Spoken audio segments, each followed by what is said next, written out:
Àwọn bẹ̀sẹ̀ rẹ̀ wò. Kó tó wọlé ògo. Àwọn bẹ̀sẹ̀ rẹ̀ wò. Àwọn bẹ̀sẹ̀ rẹ̀ wò. Àwọn bẹ̀sẹ̀ rẹ̀ wò. Kó tó wọlé ògo. Àwọn bẹ̀sẹ̀ rẹ̀ wò.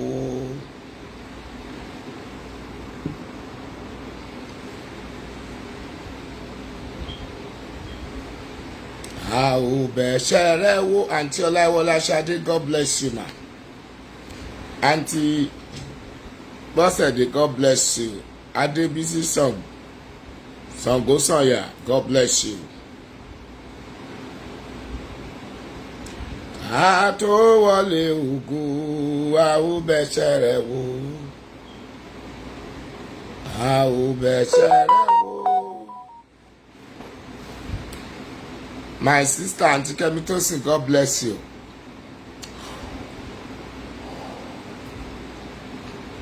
Adedoyin Bukola, God bless you. Aunty Ọláìwọlá, God bless you. Adebi, God bless you. You are the best. Àwọn bẹ̀sẹ̀ rẹ̀ wò kó tó wọlé ògo. Aunty Kemi Tosin, sorry I missed your call. I'm so sorry. Àwọn bẹ̀sẹ̀ rẹ̀ wò. Ẹ jẹ́ ká ní omi wa lẹ́gbẹ̀ẹ́ wa o. Adédoyin, God bless you. I'm so sorry, Aunty Kemi. Mommy Bayewu, God bless you ma.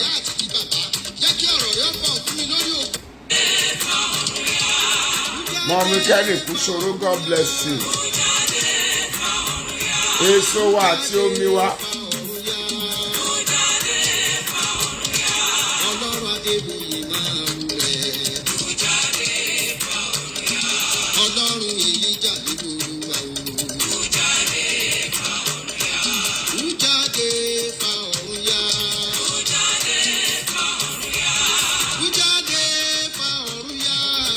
Magofin Kusoro, God bless you. Ẹbí Bọ̀wálé Ọbádẹ́yà, God bless you.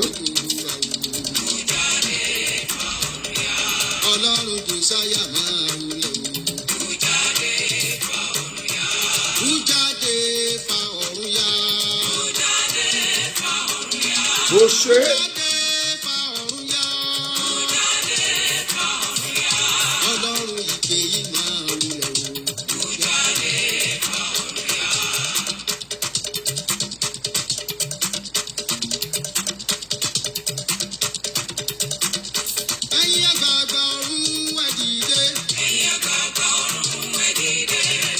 Mark, Sonny, God bless you, Sashewa.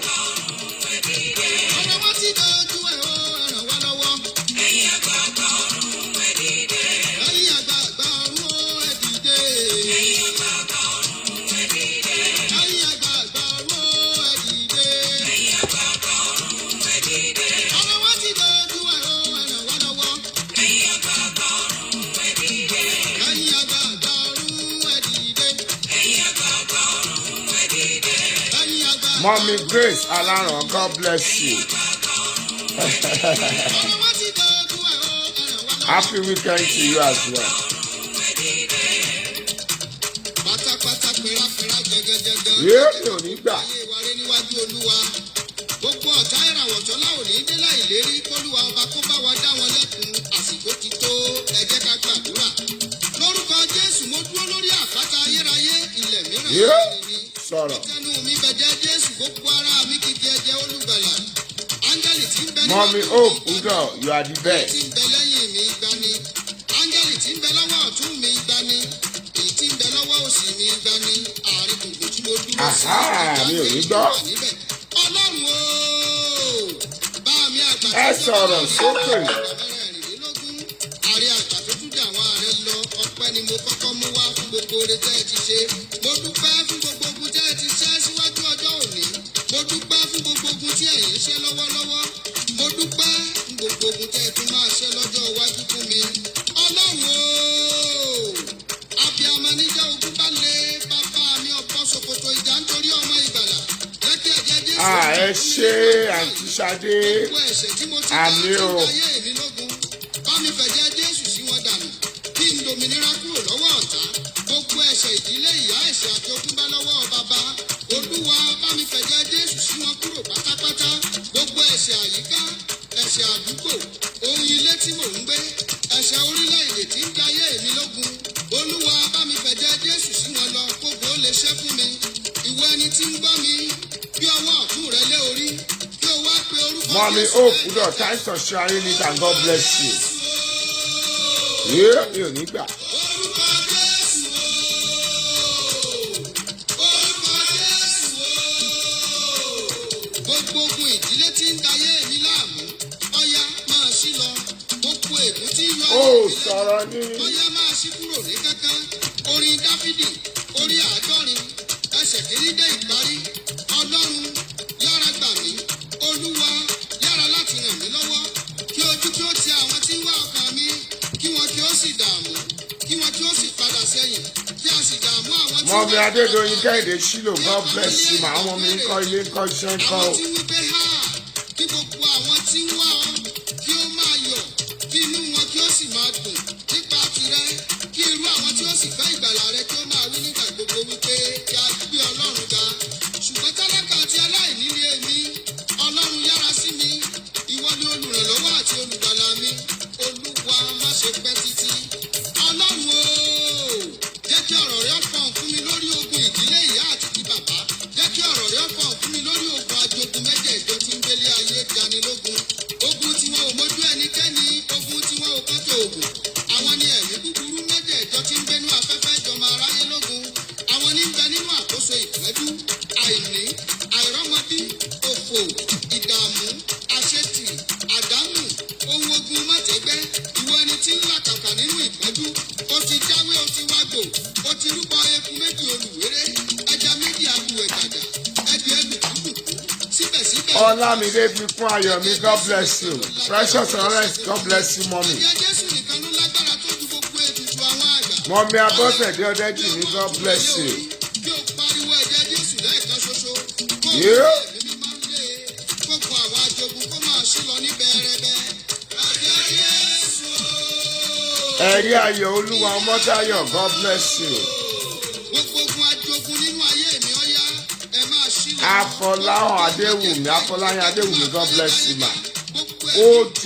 Wares, you are the best. Àwọn ènìyàn gbéra, wọ́n ń bọ̀ Yes, wá sí o. ṣàgó ayé. Ìjẹ́kílẹ̀ yìí ń bọ̀ wá ṣe ní ṣàgó ayé. Wọ́n láwọn ń bọ̀ wá lówó, àwọn ń bọ̀ wá bímọ. Àwọn ẹni náà tún gbéra, wọ́n láwọn ń bọ̀ wá sí ṣàgó ayé. Ìjẹ́kílẹ̀ yìí ń bọ̀ wá sí Adébùkọ́lá Gbádébọ̀, God bless you. wàá pàṣẹ àwọn ọmọ ènìyàn jẹ. Ọlọ́run ooo, gbogbo iṣẹ́ ènìyàn lórí èmi ọmọ ènìyàn lórúkọ Jésù kó máa jóná lúlú.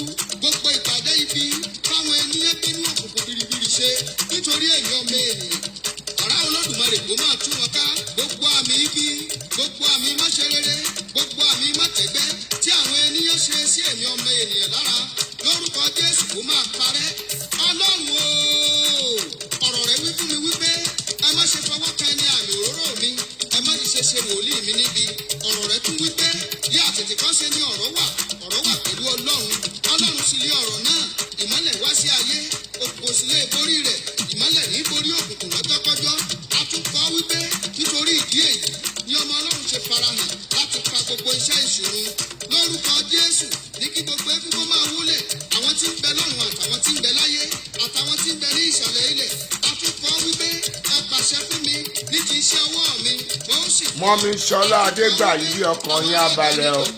ó ní wọ́n ṣe sọ èmi pẹ̀lú gbàgbọ́ ó ní mo ṣe ń pàṣẹ fún ìwọ ilẹ̀ ní orúkọ bàbá àti ní ti ọmọ àti ní ti ẹ̀mí mímọ́ ọmọdé ilé ní pẹ̀lú mi níbi. Mọ́mí Alákàrà Mọ́tà, Ọlọ́run á dá sọ̀rọ̀ yín o. ọkùnrin ní pẹ̀lú mi níbi ìwọ ilẹ̀ máa gbé wọn mì ìwọ ilẹ̀ obìnrin ní pẹ̀lú mi níbi ìwọ ilẹ̀ máa gbé wọn mì ìwọ ilẹ̀ àwọn ènìyàn ní pẹ̀lú mi níbi ìwọ ilẹ̀ máa gbé wọn mì ìwọ ilẹ̀ ogun pẹ̀lú ayé ni ìwọ ilẹ̀ máa gbé wọn mì ìwọ ilẹ̀ ogun àìrọ́mọbí ìwọ ilẹ̀ máa gbé wọn mì ìwọ ilẹ̀ ogun àìrówó ná ìwọ ilẹ̀ máa gbé wọn mì ìwọ ilẹ̀ ogun àìríṣẹ́ṣe ìwọ ilẹ̀ máa gbé wọn mì ìwọ ilẹ̀ ogun àìrọ́kọfẹ́ ìwọ ilẹ̀ máa gbé wọn mì ìwọ ilẹ̀ ogun àìráyafẹ́ ìwọ ilẹ̀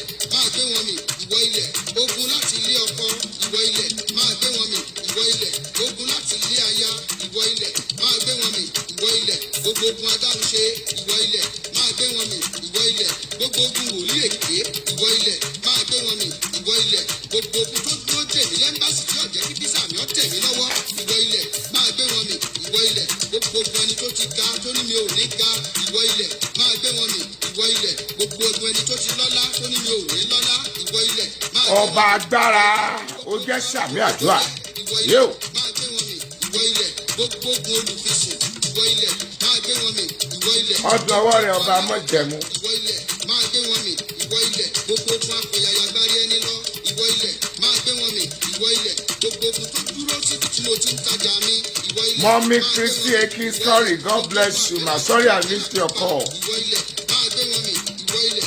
Ọlá Níyàs Adébánkẹ́, God bless you. máa gbé wọn mì ìwọ ilẹ̀ gbogbo ẹbọ oríta nítorí tiwa ìwọ ilẹ̀ máa gbé wọn mì ìwọ ilẹ̀ ewé tí wọ́n torí tiwa já fún ibi ìwọ ilẹ̀ máa gbé wọn mì ìwọ ilẹ̀ èpò tí wọ́n torí tiwa wà fún ibi ìwọ ilẹ̀ máa gbé wọn mì ìwọ ilẹ̀ èpè tí wọ́n torí tiwa ṣẹ́ ìwọ ilẹ̀ máa gbé wọn mì ìwọ ilẹ̀ gbogbo ogun oníkálàmù ibi ìwọ ilẹ̀ máa gbé wọn mì ìwọ ilẹ̀ gbogbo ogun àṣàṣì ìwọ ilẹ̀ máa gbé wọn mì ìwọ ilẹ̀ gbogbo ogun àlákàlà ìwọ ilẹ̀ máa gbé wọn mì ìwọ ilẹ̀ gbogbo ogun olè ojú Wo sàmì àdúrà. ìwọ ilẹ̀ gbogbo ogun Àlẹ́ ìlà àhálíhù lára. ìwọ ilẹ̀ kí gbogbo ogun tí ìjà mi ó máa ṣe pátápátá ìwọ ilẹ̀ máa gbé wọn mì ìwọ ilẹ̀ yóò lé kókó lọ́tẹ̀ yìí ogun ọrùn onígbà Aliyah Ṣadé, God bless you, ma. yóò lé kókó lọ́tẹ̀ yìí. Yóò lé kókó lọ́tẹ̀ yìí, ogun ọ̀run onígbà. Ọ̀tá mi bá dìde ogun, yóò lé kókó lọ́tẹ̀ yìí. yóò lé kókó Fire for fire ni. ẹ̀mí mi Ọlásùnkànmí Beatrice Ika, God bless you. ogun yóò lé kókó lọ́tẹ̀ yìí o. Sọ bẹ́ẹ̀. Yóò lé kókó lọ́tẹ̀ yìí, ogun ọ̀run onígbà. Ókè àǹtí ìgbà yìí lọ́lá orí adé. Ojú òní tìyẹn ní jábọ́ o. yóò lé kókó lọ́tẹ̀ yìí. Ayé òní bàrìn àjò òní jẹ́. onígbà ọ̀tá mi bá dé ogun yóò lé kókó lọ́tẹ̀ yìí o.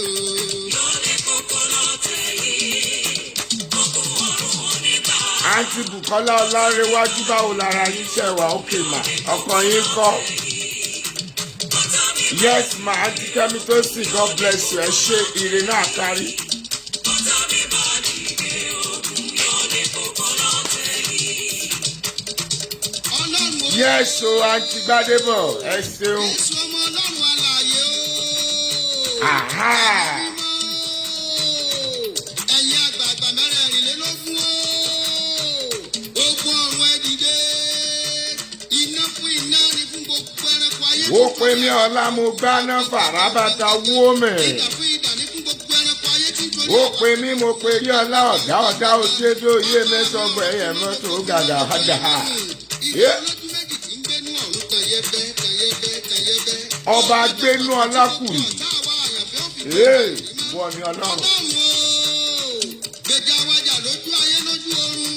Gbogbo yàrá wo tí wọ́n ti mórúkọ wa lọ láti ṣe wá níbi. Gbogbo yàrá ètùtù tí wọ́n gbé kalẹ̀. Ọba kùrìrì bí òjò. Àrá Olódùmarè kó máa tú wọn ká. Gbogbo afẹ́fẹ́ tí ń fẹ́ lòdì sí àyànmọ́ mi láti ìgbà èwe mi wá. Lórúkọ Jésù káwọ́ dúró. Gbogbo alágbára òkùnkùn tí ń bẹ lẹ́yìn ogun tí ń yọ mí lẹ́nu. Lórúkọ Jésù pẹ̀lú ọwọ́ iná Olúwa ẹ máa ṣòfò dànù. Gbogbo Ìyá ọmọ lèrè, God bless you. fún ogun tí ń jẹ ayé mi tó máa dòkú pátápátá. Gbogbo agbára tó dá mi dúró sójú kan ṣoṣo. Lórúkọ Jésù ó yá síwọ́ iṣẹ́. Gbogbo ọwọ́ ibi. Ọlá bí Ìbọ́sẹ̀dé Adéọlá ìyá mi ṣẹ́ wa ókè mà. Tí ọba ti ṣe sóréré kí wọ́n ó máa gbẹ ni. Gbogbo igi ìnira tí wọ́n sọra wọn ní kàlòkàlò.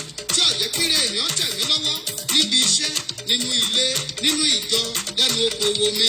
Olúwa fàwọn tún tí gbòǹgbò sí gbòǹgbò kí wọ́n pẹ́ dànù tẹkátẹká. Ọlọ́run o! Gbogbo ọ̀tá tó dìde ogun sí wa. Gbogbo ọ̀tá tó là ò ní rọ́jà ògo náà. Ṣèyí Olúwafẹ́mi Tẹ̀lás, ọmọ mi tó dáa, God bless you. Láyé ṣe tiwa. Ara mi dé, àbúrò mi tó dùn, how are you? Alágbára tí ń yọ wá lẹ́nu. Gbogbo Mọ̀mí Kẹ́rì Kúṣoró, God bless you ma. Ọlọ́run ọlọ́run mi o. mi ò ní gbà. kí oòrùn tí ràn kó dìde ogun sí wọn. oúnjẹ tí wọ́n ń jẹ kó máa bá wọn jẹ̀bú. ẹ̀wù tí wọ́n wọ̀ kó dìde ogun sí wọn. kí o sì fi ẹ̀wù bá wọn jà ní ìyà kókó. bí wọ́n bá rí mi kẹ́rù ọmọ bà wọ́n. bí wọn ò bá rí mi kẹ́rù ọmọ bà wọ́n. ewé ojú omi kì í nísinmi. gbogbo ọ̀tá ìràwọ̀ wa ò ní nísinmi. you are the one that clean it. You clean it. ìgbájú ìgbámú níbẹ̀ bẹ́ẹ̀ ló bá tòde bọ̀ wálé. gbogbo ibi tí ọ̀tá bá ti bà mí jẹ́dé ni kí wọ́n máa gbẹ̀jẹ̀ wálé. ọwọ́ ọlọ́mẹlẹ kì í dúró. ẹsẹ̀ alùyàlù kì í tólẹ̀. I just open the floor line. bí àdúrà kì í wọ́n lọ́rùn àtọ̀pẹ́. ìdààmú ò ní wọ́n nínú ẹni tí ń ṣe bí síwá ẹ̀sà mi. No. I won't allow you to. ọlọ́run o rọ̀jò ìtura rẹ sórí ilẹ̀ gbígbẹ́ mi. Adébísí Florence Yami, God bless you. Owó làjà Leonard, you are the best. Ọlálékan. Ìwọ òṣùpá, ìwọ ìràwọ̀, ìwọ ilẹ̀, ìwọ Yeah. omi, ọ̀yá lórúkọ Jésù, kọ́ gbogbo ìbùkún mi tí ń bẹ nínú rẹ lé mi lọ́wọ́. Àmín. Táwọn alágbára tọ́lá òní rọ́jà ògbóná láyé, tá làwọn ènìyàn ìkà tí wọ́n gbìmọ̀ pọ̀ pé a ò ní ráyè ṣe tiwa. Ìwé Àìsáyà orí kẹrìnléláàádọ́ta ẹsẹ̀ kẹẹ̀ẹ́dógún sí ìkẹtàdínlógún wípé kíyèsí ní kíkójọ wọ́n ń kó ara wọn jọ ṣùgbọ́n kì í ṣe nípa àṣẹ mi ẹni tó bá dìde sí ọ yóò ṣubú nítorí rẹ. Àṣẹ yìí. Kíyèsí èmi ni ẹni tí ó dá alágbẹ̀dẹ tó ń fa iná ẹ̀yìn tó sì fi ń mú ohun èlò jáde fún iṣẹ́ rẹ̀. Èmi ni ẹni tí ó dá apanirun láti panirun kò sí ohun ìjà tí a ṣe sí ọ tí ó lè ṣe nǹkan àti gbogbo ahọ́n tó dìde sí ọ ní ìdájọ́ ni ìwọ ò dá lẹ́bi ẹnìkan ṣoṣo pẹ̀lú Olúwa ó ju ẹgbẹgbẹ̀rún ènìyàn lọ. Ògùn lẹ́gbọ́dún Musa Ojumala, God bless you. láyé àti wípé ìwọ mú ọ̀pọ̀ àti aṣọ tọ̀ mí wá ṣùgbọ́n ní orúkọ Ọlọ́run àwọn ọmọ ogun Ísírẹ́lì tí ìwọ kàn èmi ń bọ̀ lọ́dọ̀ rẹ ní pípa èmi ó pa ọ́ dandan orí rẹ nì kò sì ní sùn lọ́rùn rẹ labalábá tó bá dìbò. Kábíyèsí ọba májẹ̀mú. Almost everyone. And just but I did not. Everyone injured, but I did not have any scratch. Wow. Ìyá ọmọ lèrè congratulations o. Ṣé ẹ̀dẹ̀ mọ̀ wípé Ntolúwa ní ká fi gbàdúrà lẹ́ni ní ìṣẹ́gun kú òjijì. Ìṣẹ́gun kú òjijì in fact ìgbà t'Olúwa sọ fún mi mo kọ sílẹ̀. Ìgbà t'Olúwa sọ fún mi mo kọ sílẹ̀. Ìṣẹ́gun kú òjijì l'Olúwa ní ká fi gbàdúrà lẹ́ni. Lórúkọ Jésù ọ̀rọ̀ àfún wa ní ìṣẹ́gun sí. We thank God for your life. God bless you, your money. Yeah, ní kíkó òjijì o. Gbogbo ẹni bá ní ká kú lórí platform yìí ló máa kú. A lè máa gbàdúrà tó báyìí. Kọ́túlẹ̀ nìkan yọ kú kò lè ṣẹlẹ̀. Kò lè ṣẹlẹ̀ o. Ọlọ́run covenant Ọlọ́run CFF tí bá wa dá má jẹ̀mú. Kò lè ṣẹlẹ̀.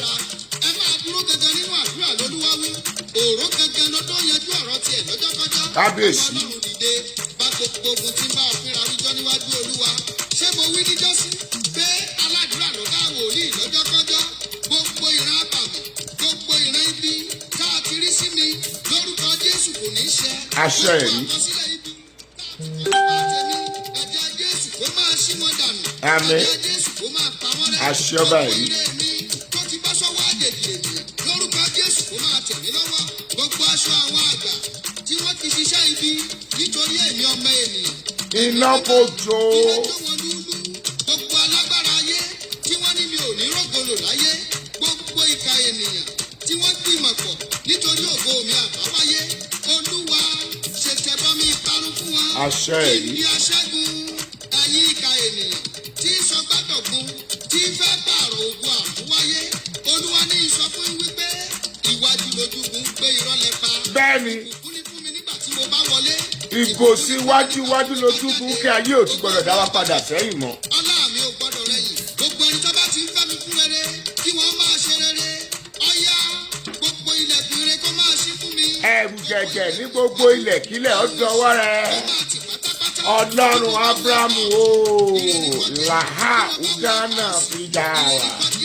Àkọ̀yèsí mi ire ni, iwájú mi ire ni, àárín kòkò tí mo bá Ọlọ́run CFF kó gbà wá. Ibi tẹ́lẹ̀kẹ̀dẹ̀ bá ti fọwọ́ bà dídún ní Dídún ló ń dún. ohunkóhun tí mo bá ti fọwọ́ lé kó máa yọrí sí rere fún mi. Lórúkọ bàbá, lórúkọ ti ọmọ, lórúkọ ti ẹ̀mí mímọ́ ni mo gbàdúrà ẹ ṣàmì ẹ̀. Ẹ̀yin ènìyàn Ọlọ́run, ojú òní tì wá. A ní ṣe lásán.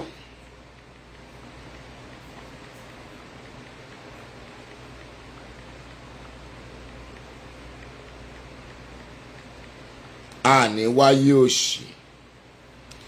Lórúkọ Jésù, Sátánì ò ní bàrìn àjò wa jẹ́. A ní bá wọn bòrìnbòrìn. Ká fẹsẹ̀ kọ́ ká mọ̀ rẹ̀ ní ṣe wá pẹ̀lẹ́. Mo dúpẹ́ lọ́wọ́ gbogbo ọmọ Ọlọ́run lórí platform yìí.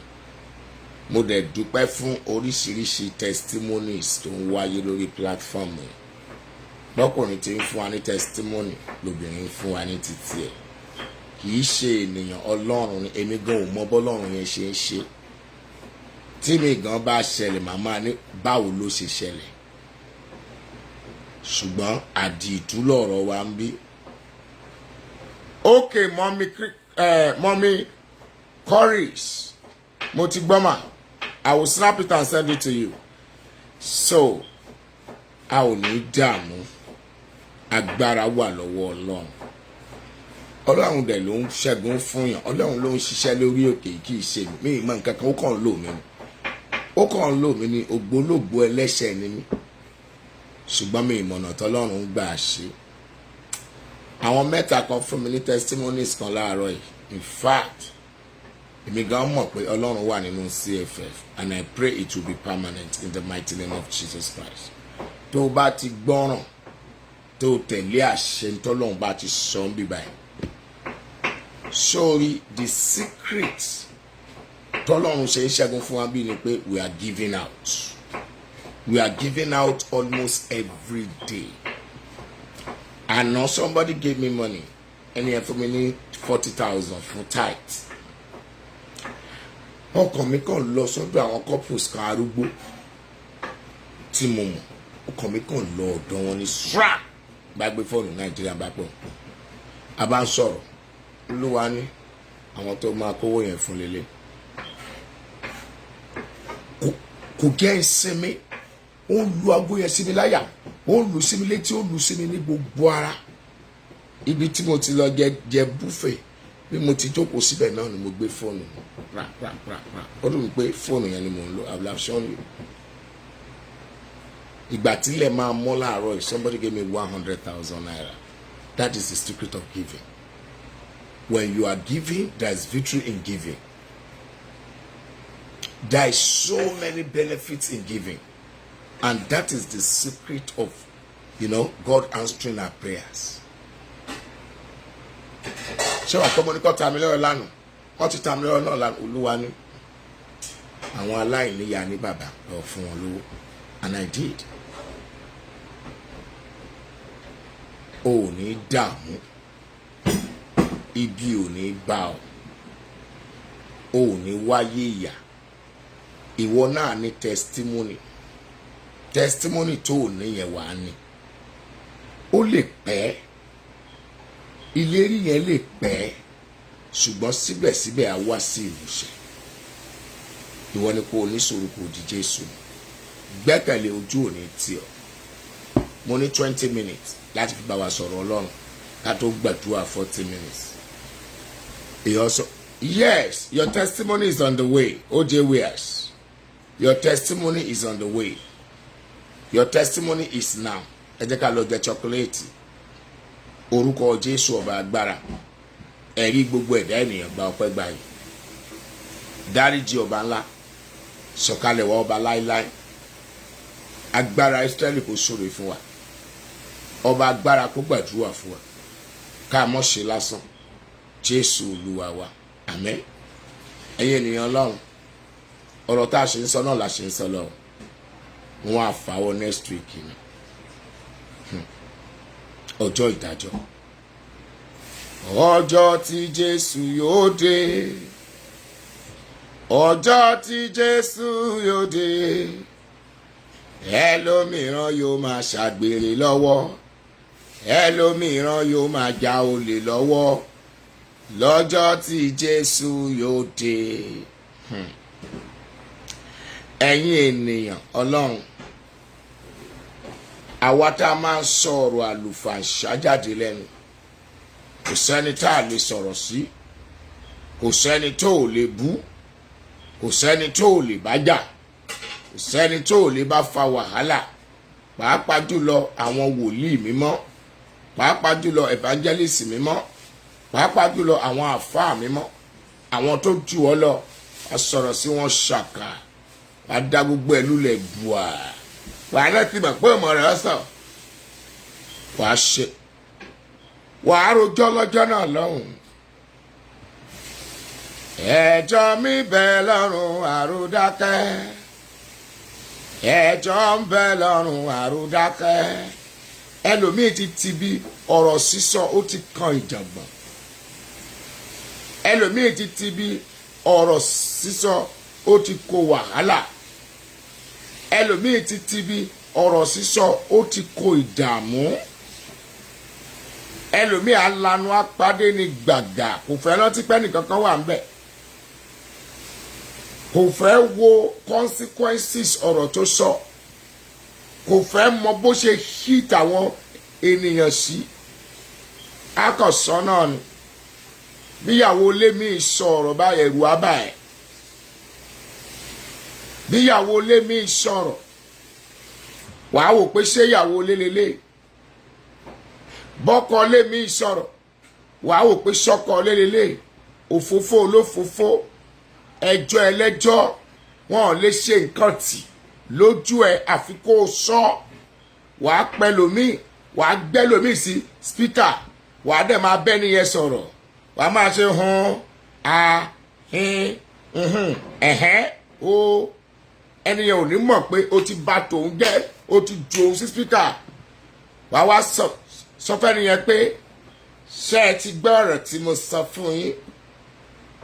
Wàá máa rìkọ́ọ̀dù ẹni ẹlẹ́ni, ẹ̀ẹ́dẹ̀jọ́ sọ̀rọ̀ ni, ẹjọ́ pa ni, ẹjọ́ dé ni, playing smart, thinking you are smarter than everybody. Ẹjọ́ ń bẹ lọ́rùn àròdákẹ́, ẹjọ́ ń bẹ lẹ́rùn àròdákẹ́. Ọ̀rọ̀ púpọ̀ máa mú ẹ̀ṣẹ̀ wá, ọ̀rọ̀ púpọ̀ ó máa mú ẹ̀ṣẹ̀ wá. A máa dọ́gbọ́n bí ẹ́, ìwọ náà máa dá sílẹ̀, ìwọ náà máa dá sílẹ̀. Lágbájá lánàá, tàmẹ̀dù níjẹta, kíní kan níjẹrin, kíní kan níjarùn, a máa bí ẹ́. Wàá máa sọ pé báyìí ni, bẹ́ẹ̀ yẹn ni, báyìí ni, bẹ́ẹ̀ yẹn ni, báyìí ni, bẹ́ẹ̀ yẹn ni. Ó ti rìkọ́ọ̀dù ẹ̀, ó ti gbé ẹ sáyé.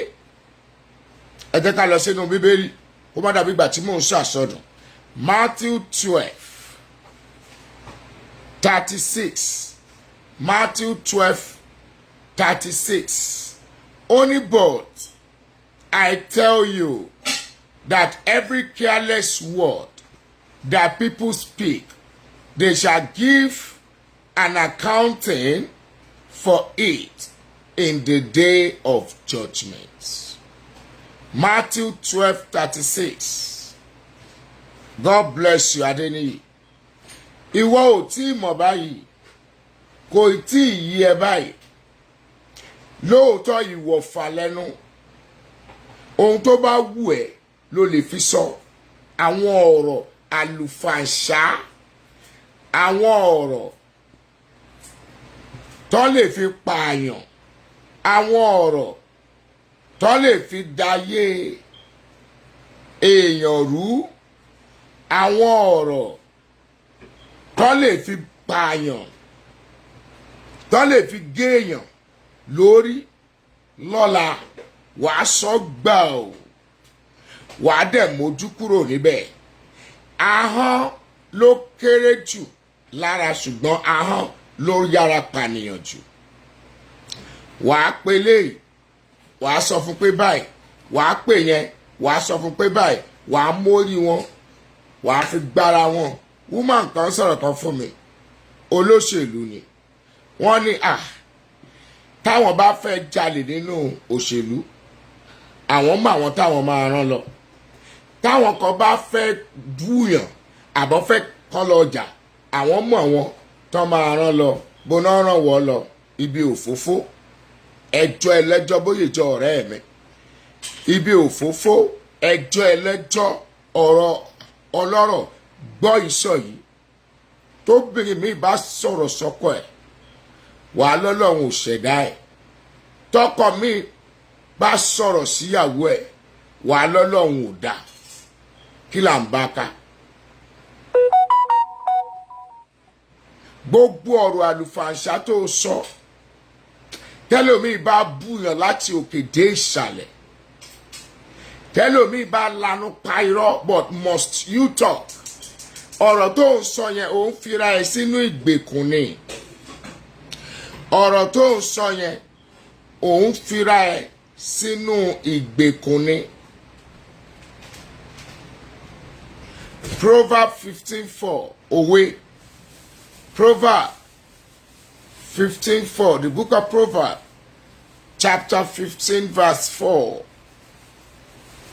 ó ní ahọ́n ìmúláradá ní igi ìyè ṣùgbọ́n àyídáyídá nínú rẹ̀ ní ìbàjẹ́ ọkàn ó fẹ́ mọrú ìbàjẹ́ tó dá sí ẹni tó sọ̀rọ̀ ẹ̀ lọ́kàn ó fẹ́ mọ bí ó ṣe fẹnu ẹ tú odindi ìjọ ó fẹ́ mọ bí ó ṣe fẹnu ẹ tú ilé ká ó fẹ́ mọ bí ó ṣe fìrìn àjò ẹsẹ̀ ẹ dá lérú bayé jẹ́ bọ̀nà jẹ́ ó mọ bó ṣe ń fọ̀rọ̀ ẹnu ẹ gbé sùnmọ̀ mí kiri kẹlòmíì bá bẹ̀rẹ̀ ọ̀rọ̀ ọlọ́rọ̀ ohun tó rí ohun tí ò rí ohun tó mọ̀ ohun tí ò mọ̀ ohun tó gbọ́ ohun tí ò gbọ́ á jọmọ́ra wọn á sọ́dọ̀díndín á dẹ̀ balẹ̀ yẹn jẹ́ wàá rojọ́ lọ́jọ́ ìkẹyìn iye ilé tó tú wàá rojọ́ lọ́jọ́ ìkẹyìn iye ayé tó bàjẹ́ wàá rojọ́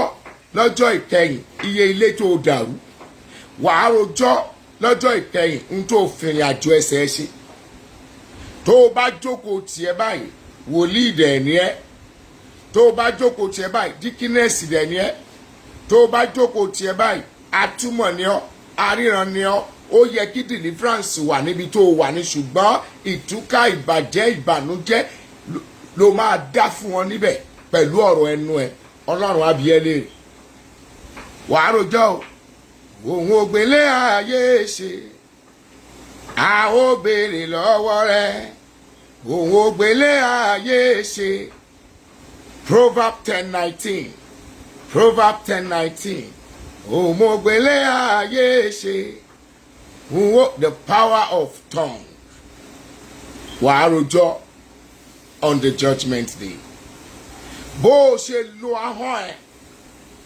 bó o ṣe lo ìrìn ẹsẹ̀ ẹ̀ imagine kéèyàn kó má níṣẹ́ kó dẹ̀ gbé fóònù kó bẹ̀rẹ̀ sí ní pe a kó máa pe b kó dẹ̀ bẹ̀rẹ̀ sí ní fi ọ̀rọ̀ ẹ̀ dà wọ́n rú ọlọ́run abiyọ́lé rè o bí tó o rojọ́ dé Proverbs 10:19 ó ní nínú ọ̀rọ̀ pípọ̀ a kò lè fẹ́ ẹ̀ṣẹ̀ kù ṣùgbọ́n ẹni tí ó fi ètè mọ́ ètè lé ó gbọ́n nínú ọ̀rọ̀ púpọ̀ a kò lè ṣàìfẹ́ ẹ̀ṣẹ̀ kù ẹni tó fẹnu ẹ̀ mọ́ ẹnu òun ló gbọ́n ọ̀rọ̀ tájárí tó ń ṣe gbòò àgùntàn ayá ní ṣé àmọ̀ páwọn ọmọ kékeré máa ń purọ́ ọmọ ẹ ti kọ́ látọ̀dọ̀ ẹ tí ò bá láìkì ọ̀rẹ́ ẹ ó lè dédé purọ́ kan fún ẹ wọn náà dẹ̀ máa béèrè lọ́wọ́ ọmọ pé kí náà ṣe nínú ilé nígbà tí mi ò sí ilé kí la jẹ kí náà sọ kí ló ṣẹlẹ̀ nínú ilé kí náà wù ní ìwà nínú ilé wọn náà bẹ̀rẹ̀ sí ní sọ̀rọ̀ ọmọ náà a máa purọ́ jọ débi pé wàá plant àwọn èèyàn sínú church pé kí náà sọ nípa ẹ̀ wàá plant àwọn èèyàn sínú ilé pé kí náà sọ nípa ẹ̀ wàá bẹ̀rẹ̀ sí ní fún wọn lówó díẹ̀díẹ̀ ohun tó rí ohun tó gbọ́ ohun tó mọ̀ ohun tó mọ̀ àwọn náà kójọ àwọn náà bẹ̀rẹ̀ sí ní gbérọ́ kalẹ̀ wọ́n á máa bà ẹ́ nínú jẹ́. wọ́n ní ìpàkọ́ ògbọ́sùtì wọ́n náà parí ẹ̀ fúnra ẹ̀. must you talk? gbogbo ohun tó fẹnu ẹ sọ wàá tó padà lọ́jọ́ ìdájọ́ wàá sọ wípé báwo níjẹta àbíjẹrin. I was thinking about it when God was ministering to me that on the judgment day. I was now thinking about it, pé how can it be possible for God to judge everybody in one day? The Spirit now came back to me and ministered to me that God will surely judge everybody, but we are the one that named the day Monday to Friday. God does not know that. God is, Ọlọ́run ò mọ̀ ṣẹ́jú pípé ìṣẹ́jú báyìí ni ọjọ́ báyìí ni àwálé à ń dabẹ́ Ọlọ́run rántí òkú tó ti kú ní 18 kìíní kan ó ní àkáǹtì wọn lọ́wọ́ ohun tẹ́nì kọ̀ọ̀kan ṣe Ọlọ́run dẹ̀ mọ̀. mẹ́lòmíì fọmọtọ̀ rẹ̀ a máa bí pé kí ló ṣe kí ló ṣe ilé wọn aṣọ wo ló wọ̀ èló ló rà kí ló ṣe. ọmọ náà ò rí kankan o ṣùgbọ́n kó lè fún ẹ níròyìn. I'm not saying you should not listen to your children. I'm not saying that. wà á bẹ̀rẹ̀ sí ni wàá pa irọ́ ọmọ yẹn á máa parọ́ ìwọ náà wàá gbé irọ́ yẹn dání ntórí ntógbọ́ wọ́n ní ọ̀rọ̀ òkèèrè bí ò lè kàn á dín kan. When you are ready to be listening to what did they say, what did he say, I want to hear. wà á máa bara ẹ nínú jẹ́ wà á máa bara ẹ lọ́kàn jẹ́.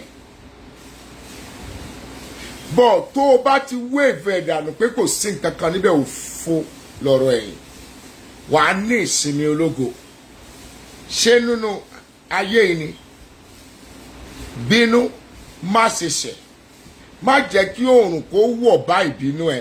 CCTV àgbáyé kò ṣeé delete thank you Ọláìwọlá. CCTV àgbáyé tí ò ṣeé delete ó wù ẹ́ gbogbo ìwà tó wù gbogbo ohun tó fẹnu ẹ sọ ibi tó rìn dé CCTV àgbáyé ń wù ẹ́ iṣẹ́ ọwọ́ ẹ tó fi lọ́mọ lọ́wọ́ Ọlọ́run wù ẹ́ o. àráyé ń wò yín àráyé ń wò yín àráyé ń wò yín gẹ́gẹ́ bí dígí olóye. Proverbs 15:28. Proverbs 15:28. Ó kù 5 minutes. Ó kù 6 minutes. Proverbs 15:28. Ó ní àyà olódodo ṣe àṣàrò láti dáhùn ṣùgbọ́n ẹnu ènìyàn búburú ń gùnfẹ̀ ohun ibi jáde. tó bá jókòó báyìí ìjókòó ibi ni.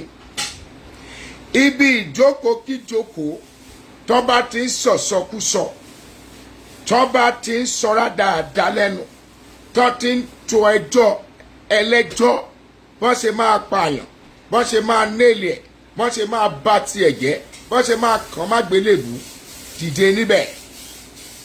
CCTV àgbáyé ń wù ẹ́ yes bóyá jọ CCTV is watching every one of us. CCTV yẹn ń wò wá. ọba ìkú ọba ìṣá àìdípò padà obìnrin mi á gbé irọ́ kalẹ̀ fọ́kọ ẹ̀ á lóun lọ sóoru wàràs ó ń lọ ilé àlè ní wàá rojọ́ ọkọ náà ó gba sálárì ó dọmọ 5 lẹ̀ fún yàn ó dẹ̀ gba sálárì ó kó lọ ilé ọtí ó kó lọ ilé àlè wàá rojọ́ o ó wá ń sọ fún yàwó pé for the past 6 months wọn ò tí ì sanwó yín.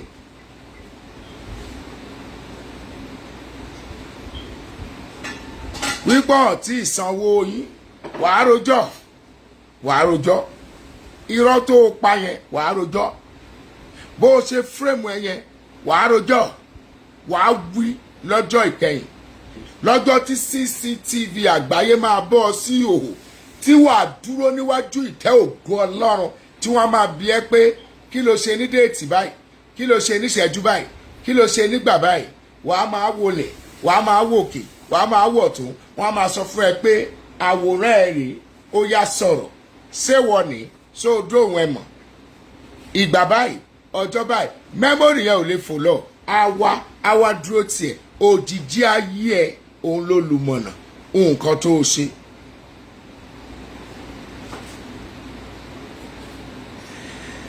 òun ní nǹkan tó o ṣe kí ló ti fa ayé ẹ ṣe kí ló ti fìgbà ẹ ṣe kí ló ti fojúmọ́ ẹ ṣe kí ló ti fìrìn àjò ẹ ṣe. ẹjọ́ ń bẹ lọ́rùn àròdákẹ́ ó lọ bá pásítọ̀ ó lọ bá babaláwo ó purọ́ mọ́ èèyàn ó lọ bá wòlíì ó purọ́ mọ́ èèyàn pé nǹkan báyìí ló ṣe simply because pé ó ń dìde ògo ẹ̀ ń bí ẹ nínú ẹ bá òun ṣe báyìí ẹ bá òun ṣe báyìí. I've seen a pastor that told me sometimes ago when I was in Nigeria pé you see this my mouth is an evil weapon. I am telling you. Ó ní ṣé mo rí ẹnu òun yìí òun lè fi da odindi ìlú rú. He said he can use his mouth to destroy a whole country. That was what the pastor told me then. Then I said it's better for you to repent because you will give an account of whatever statement that comes out of your mouth. Nígbà tí odindi pastor sọ bẹ́ẹ̀ kí ló fẹ́ fi kọ́ ara ìjọ. Yé rojọ́ jù. Ìwọ tọ́mọ ẹ̀ ń purọ́ oníṣẹ́ ṣe. Ìwọ tọ́mọ ẹ̀ ń jalè oníṣẹ́ ṣe. Ìwọ ọ̀dọ́kọ alágbèrè ọkùnrin onírọ́ oníṣìnà ọkọ ìyàwó. Kí àṣírí ẹ má bàa tú wàá mélèé wàá sọ̀rọ̀ ìbàjẹ́ eléyìí fún kọ́mọ́ bá papọ̀ kọ́mọ́ bá pàdé kọ́mọ́ bá sọ̀rọ̀ àṣírí ẹ fẹ́ tú orí ilé ló wà. CCTV àgbáyé ń wù ẹ́ ìgbà yẹn ló máa dúró pé ṣé pé o tẹ́ ẹjẹ́ àtúwọ̀nù bíbélì èmi ò forí mu o Proverb 21:23 Proverb 21:23 òun ò gbélé ayé ṣe Proverb 21:23 ó ní ẹnikẹ́ni tí ó bá pa ẹnu àti ahọ́n rẹ̀ mọ́ ó pa ọkàn rẹ̀ mọ́ kúrò nínú ìyọnu tó bá dárúkọ ẹ̀ báyìí wọ́n á fèpè tẹ́ ẹ lórí ni tó bá dárúkọ ẹ̀ báyìí èpè náà máa gbé ẹṣẹ́ tó bá dárúkọ báyìí àwọn èèyàn á pòṣe ṣàràṣà tó bá dárúkọ ẹ̀ báyìí àwọn èèyàn ní ẹ mọ̀jì ó débi o yípadà yípadà o yípadà o yípadà yípadà o ọjọ́ ẹ̀san súnmọ́lé ọjọ́ ẹ̀rù ọjọ́ ńlá òun kọ́ṣẹ́ ọ̀gá ẹ̀ràn ẹ pé lọ rajà wá ọjà yẹn jẹ́ 20 naira each ó pè ní 22 naira àǹtí kan wà ó ń kọ́ṣẹ́ ní gbági láyé ìgbà náà lọ́hùn tí ọ̀gá yẹn ó trust ẹ̀ gan òun ló máa ń kówó lé lọ́wọ́ pé lọ sẹ́kọ̀ọ́ lọ rajà lọ Ghana lọ rajà lọ Bombay lọ rajà léèsì lọ́ńtà a wá gbé 5 naira lé ọ̀kọ̀ọ̀kan tó bá dé a tún bẹ̀rẹ̀ sí ní ṣàlàyé fún ọ̀gá ẹ̀ pé báyìí ni ìyá tún dúpẹ́ lọ́wọ́ ẹ̀ ìyá tún ṣèkẹ́ a ṣe gẹ̀ àǹtí yẹn kó owó yẹn tòótọ́ gbogbo nǹkan tó máa lò tó bá délé ọkọ ní nǹkan ọmọ ní gáàsì ní gbogbo ẹ̀ ó kúkú rájọ nígbà tó máa ṣe freedom after 10 years owó níyì nígbà tí mò ń sọ yìí I'm talking about early 90s kéèyàn fún yàn ní 500,000 ọ̀gá ẹ̀ kúkú gbé 500,000 fún ó bẹ̀rẹ̀ bísínẹ́sì títí ẹ̀ pẹ̀lú gbogbo tó ti kó jọ ó bẹ̀rẹ̀ bísínẹ́sì títí ẹ̀ ó bẹ̀rẹ̀ sí ní ṣe ó ń gbòòrò ọjọ́ kan ṣoṣo ní iná jó gbogbo ẹ̀ àtàtàkẹ́ ló pa àǹtí yẹn dọ́là ó kú gbé àǹtí tá à ń sọ kò sọ̀rọ̀ tí ò lè jáde lẹ́nu ẹ̀ kò bẹ̀rù anybody kò sẹ́ni tí ò ní tiẹ̀ lágbárí kò sẹ́ni tí ò máa gbá lórí ẹ̀ ṣùgbọ́n ìgbà míì wà kàn wò pé mo fi gbogbo rẹ̀ f'Olúwa pátápátá mo fi fún o pé o sọ̀rọ̀ yẹn kò sọ pé o gbọ́n pé o dákẹ́ yẹn kò sọ pé o mọ̀rọ̀ sọ ọjọ́ kan àwọn kan sọ̀rọ̀ kan ìgbà tán wá pè mí tán bẹ̀rẹ̀ sí ní sọ̀rọ̀ bẹ́ẹ̀ ni yẹn ṣe sọ̀rọ̀ sí mi tó I have my witness here ẹ ò wí gbólóhùn kan ẹni yẹn tún dárúkọ òótọ́ dẹ̀ lórúkọ tó kúkú dá ṣùgbọ́n nítorí pé mo ní ọ̀rọ̀ Ọlọ́run nínú ẹ ò wí gbà tó sú mi mo gbé báàgì mi mo dìde bó ṣe pariwo lé mi lórí tó mi ò kúkú wí kankan up to date fi sínú fọ̀rọ̀ sínú bí àgbà gbogbo ọ̀rọ̀ kan léèyàn sọ ọ̀rọ̀ tó lè sọ yẹn ro consequences ẹ̀ wẹni tó fẹ́ sọ fún pé tó o bá fi sọ̀rọ̀ sí èèyàn tẹ́ni yẹn ò lè sàn tó ń ronú ní ìṣẹ́jú ẹ̀ṣẹ̀ ló gbà wàá dẹ̀ to give an account of it ọ̀rọ̀ ẹnu sísọ wàá rojọ́ dandan ni Proverbs 18:20-21 Proverbs 18:20-21 ọ̀rọ̀ ẹnu ènìyàn ni yóò mú inú rẹ̀ tutù ìbísí ẹnu rẹ̀ li a ó sì fi tù ú nínú ikú àti ìyè ń bẹ nípa ahọ́n àwọn ẹni tí ó bá sì ń lò ó yóò jẹ èrè rẹ̀ ẹnikẹ́ni tí ó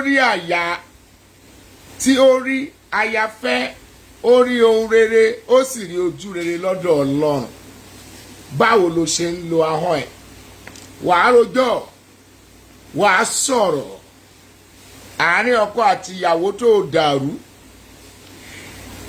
torí pé olówó ò bá ẹ ṣọ̀rẹ́ ó dẹ̀ wo bó o ṣe lè bólówó ṣe ó bẹ̀rẹ̀ sí ní bá àwọn ènìyàn jẹ́ fún a ó bí ọ léèrè wàá rojọ́ o wàá sọ̀rọ̀ wàá kà á ohun tó gbáyé ṣe ohun tó gbélé ṣe ó ní májẹ̀mú rẹ ni mo bá dúró májẹ̀mú rẹ ni mo bá dúró torí wípé ó fẹ́ tan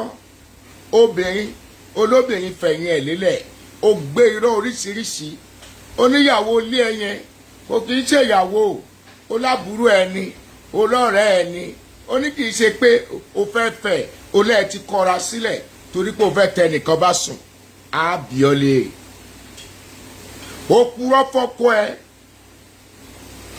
ọ̀nà sáré náà yínṣẹ́ láti chọ́ọ̀chì oní màmá ẹ pè ẹ́ bàbá ẹ pè ẹ́ ẹ̀gbọ́n ẹ pè ẹ́ ẹni special meeting ó gbalẹ̀ àlè lọ wàá rojọ́ ẹ̀kọ́ tó kọ́ ọmọ tó bí wàá rojọ́ ẹ̀kọ́ tí ará àdúgbò ń kọ́ lọ́dọ̀ ẹ̀ wàá rojọ́ iye èèyàn tó gbé ṣubú wàá rojọ́ iye èèyàn tó gbé lulẹ̀ wàá rojọ́ iye ẹbí tó ti fẹnu ẹ̀ dàrú iye ayé tó ti fa hàn ẹ̀ bàjẹ́ wàá rojọ́ o ẹ ti purọ́ mẹ́lòmíì ó pokùnso ẹrojọ́ mẹ́lòmíì ó para ẹ̀ ẹrojọ́ mẹ́lòmíì ibi tó ti fẹ́ ṣe láàánú wọ́n lè dànù níbẹ̀ ẹrojọ́ mẹ́lòmíì ibi tó ti fẹ́ mú gòkè wọ́n fa that is why no matter what you tell me about people I will not listen to it àfi tẹ́niyẹn bá ṣe kinní yẹn àfi tẹ́niyẹn bá ṣe kinní yẹn tí ò bá ṣe mi ò ní gbọ́ àwọn èèyàn máa ń sọ pé mo ṣòro convince and that's the truth tó o bá sọ fún mi pé ẹni yìí ò dáa èmi ò ní kọ́kọ́ sọ̀rọ̀ o àfi tẹ́niyẹn bá ṣe tí mo rí tó bá dẹ̀ ṣe máa correct ẹ̀ bitally.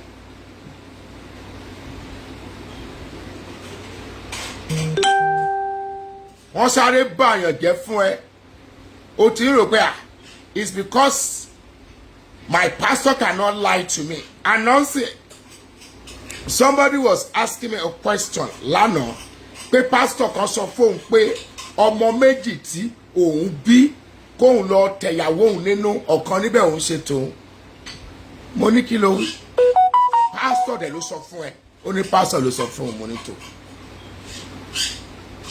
Wàá ti torí pé àwọn ènìyàn believe ẹ wàá bẹ̀rẹ̀ sí ní gbé irọ́ kalẹ̀ wàá rojọ́. Mo sọ fún mo ní your pastor said that to you pé ọmọ tíyàwó ẹ bí fún ẹ ọ̀kan bẹ́ẹ̀ ò kì í ṣe tiẹ̀ tó bá tiẹ̀ fi hàn gan-an tó bá ní reason ló máa sọ wọn á ní ó dáa jẹ́ àjọ wọnú ẹ̀mí tira wa fọ́jọ́ mẹ́ta send nǹkan báyìí sí mi àtàwòrán mo ní dẹ̀.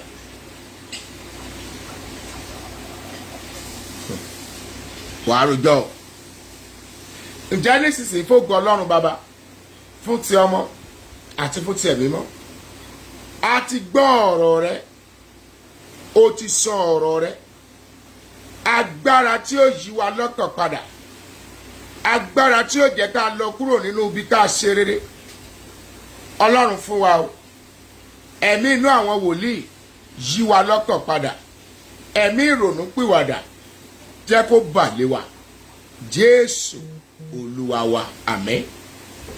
Ẹ gbómi yín jáde àti èso yín omi wa àti èso wa ẹ jẹ́ ká gbé jáde omi wa àti èso wa ẹ jẹ́ ká gbé jáde tàtàgbàrà Ọlọ́run dé ní ọjọ́ Pẹ́ńtíkọ́sì ṣàìfojúsọ́nà parí torí wọ́n rí ẹ̀mí gbà o.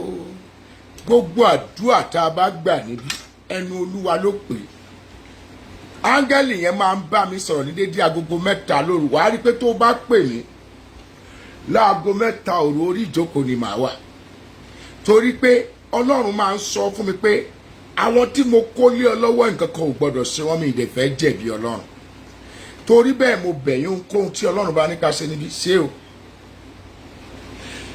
ẹnìkan ṣẹ̀ṣẹ̀ dé ń sìn ẹni yẹn lè jẹ́rìí sí ọjọ́ Monday lolúwa ní kí n sọ fún ọ pé ẹ lọ fi kú òjijì gbàdúrà wọ́n dẹ̀ rí fìrífìrí lánàá wọ́n rí fìrífìrí lánàá yẹn ó kọjá bẹ́ẹ̀ ẹlòmíì náà ló tún testify pé àwọn láksidẹ̀ntì ṣùgbọ́n nǹkan kò kan àwọn lára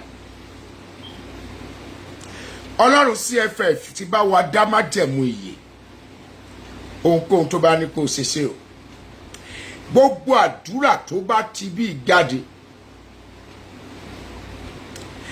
I am telling you ó ti ọ̀dọ̀ ẹ̀mí mímọ́ jáde wá ni àwọn méje kan wà níbí ogun àkàntì ń yọ wọ́n lẹ́nu kò sí ohun tó lè fọwọ́ wọn ṣe kì í mú ògo jáde Olúwa ní kí n sọ fún yín níwájú ọba májẹ̀mú agbé ogun náà mi lónìí Aunty Bisi, God bless you ẹ̀mí yín á gùn lórúkọ Jésù ogun tó ti ṣẹ́ ò ní gbérí mọ́ èmi ò ní parọ́ fún yín onítọ̀hún wà níbí ẹni yẹn ti dáhùn báyìí èmi ò ń parọ́ I will not for any reason Ọlọ́run dẹ̀ gbé ikú yẹn ni Monday lolúwa ṣe ní kí n sọ fún wọn and I told her ọdẹ ní fìrì yẹn ní agbára tí ìbá sọ Ọlọ́run ìbá lágbára jù bẹ́ẹ̀ lọ àwa ò ní parọ́ fún ẹ àmọ́ tọ́lọ́run bá ti ní kó o ṣe ṣe ẹbọ kéékèèké ló ń gba láìkúlà a ò ní dààmú ẹ̀yin ènìyàn Ọlọ́run a fẹ́ gbàdúrà kágo 3 tó lù because a tún bá olóde fẹ́ lójú lọ lónìí mi ìkókó níṣẹ́ ẹ̀yin ènìyàn Ọlọ́run ẹ ò ní ṣe lásán ẹ ò ní dààmú má jẹ̀mú yín ò ní dojú délẹ̀ ikú ò ní pa yín ẹ jẹ́ àgbàdúrà o àdúrà ló pa Kristẹni àwọn tí mo ní kàn ṣe iṣẹ́ àlùbọ́sà kò sí àlátàn ọ̀làtàn àwọn èèyàn sì ń lá àlá yẹn dọ̀la tó o bá tí ìgbàṣẹ́ yẹn pè mí máa sọ fún ẹ wàá ṣiṣẹ́ yẹn torí gbogbo wa lolúwa ní ká ṣe wọn ní ká fà àlùbọ́sà ṣe nǹkan kan ẹ̀yin tó ní ká ẹ fi máńgò ṣiṣẹ́ mo ti ṣe tèmi lálẹ́ àná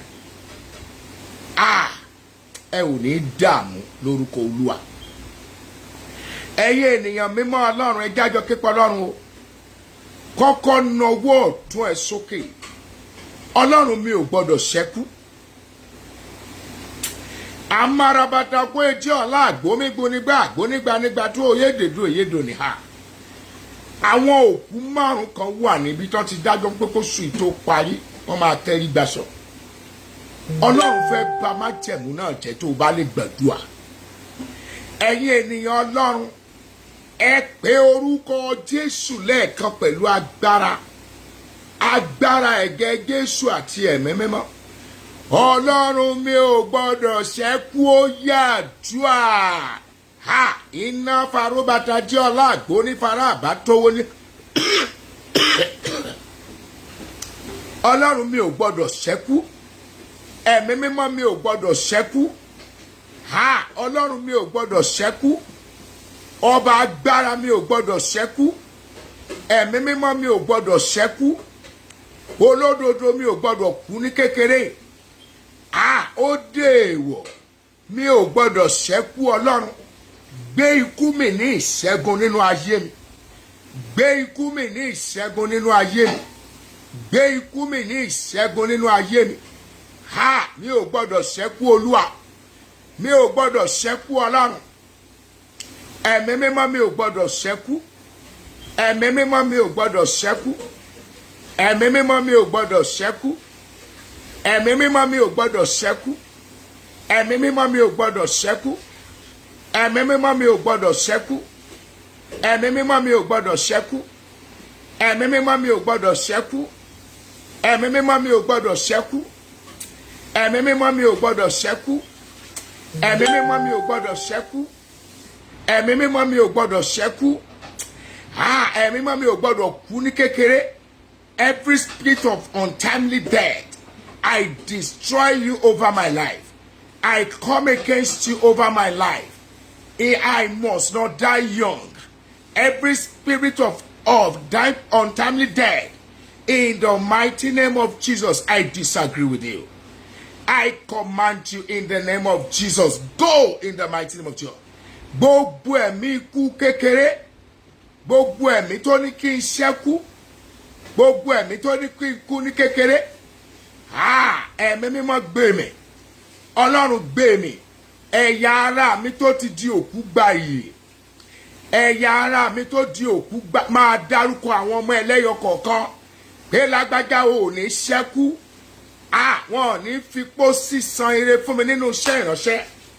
ẹ̀mí mímọ́ mo gbọ́dọ̀ dàgbà kí n dògbò tí mo bá ti 100 ìpele dùn fún mi nígbà náà lọ ṣùgbọ́n láì jẹ́ bẹ́ẹ̀ ẹ̀mí mímọ́ mi ò gbọ́dọ̀ ṣẹ́kù nínú àjíǹde ara ni mo gbọ́dọ̀ máa nínú àlàáfíà tó pọ̀ ẹ̀mí mímọ́ mi ò gbọ́dọ̀ ṣẹ́kù ẹ̀mí mímọ́ mi ò gbọ́dọ̀ ṣẹ́kù ẹ̀mí mímọ́ mi ò gbọ́dọ̀ ṣẹ́kù ẹ̀mí mímọ́ mi ò gbọ́dọ̀ ṣẹ́kù ẹ̀mí mímọ́ mi ò gbọ́dọ̀ ṣẹ́kù ẹ̀mí mímọ́ mi ò gbọ́dọ̀ ṣẹ́kù ẹ̀mí mímọ́ mi ò gbọ́dọ̀ ṣẹ́kù ẹ̀mí mímọ́ mi ò gbọ́dọ̀ ṣẹ́kù ẹ̀mí mímọ́ mi ò gbọ́dọ̀ ṣẹ́kù ẹ̀mí mímọ́ mi ò gbọ́dọ̀ ṣẹ́kù ẹ̀mí mímọ́ ọlọ́run mi ò gbọ́dọ̀ kú ní kékeré sẹ̀ ọlọ́run gbé ikú mi ò fẹ́ rí fìrífìrí ẹ̀ lórí gbogbo mẹ́mbàsì CFF ọlọ́run gbé ikú mi ọlọ́run gbé ikú mi ó ní ọjọ́ orí wa yóò dàbí ọjọ́ orí igi ó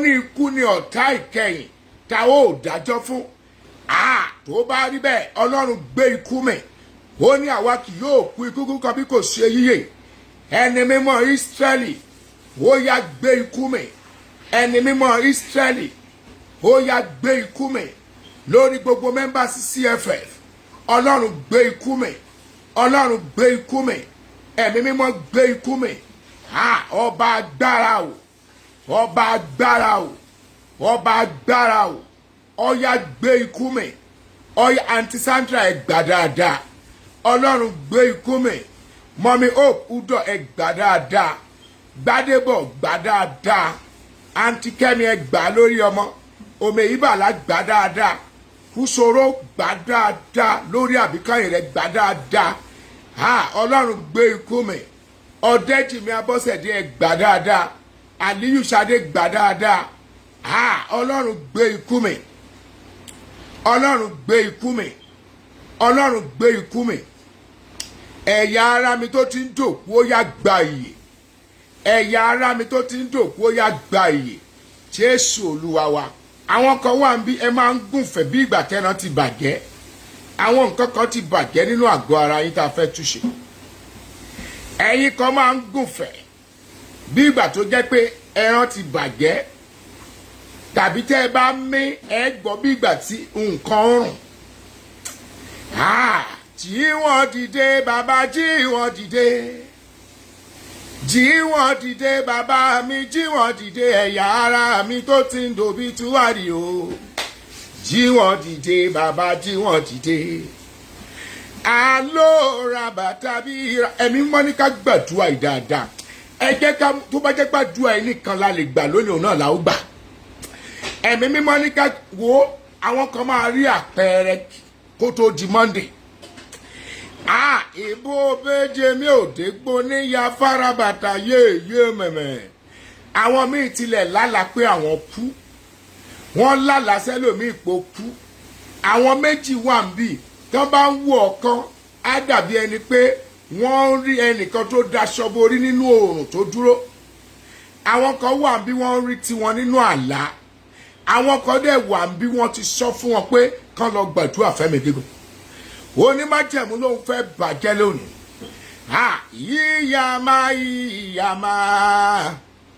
ọba léwi lè ṣe àjàgòrà àwùlà agbára jẹrun ogun oṣogbóná ogun ajẹgbóná àṣà ọ̀làwúrà yàrá wà gbà wàlà ẹ̀yin kérúbọ̀rò àtẹ̀yìn séráfù ẹ dìde fúnrọ́wọ́ o àwa tajíjú ayé ọmọ mi ò gbọ́dọ̀ kú mọ́ mi lójú mi ò gbọ́dọ̀ kú mọ́mọ́ mi lójú ọlọ́run má jẹ́ n kú ọlọ́run fagilé ikú áńgẹ́lì ikú ò gbọ́dọ̀ yálé mi ọlọ́run jí iṣẹ́ rẹ dìde nínú iṣẹ́ mi àti nínú ayé mi ó yà túwàdà orúkọ Jésù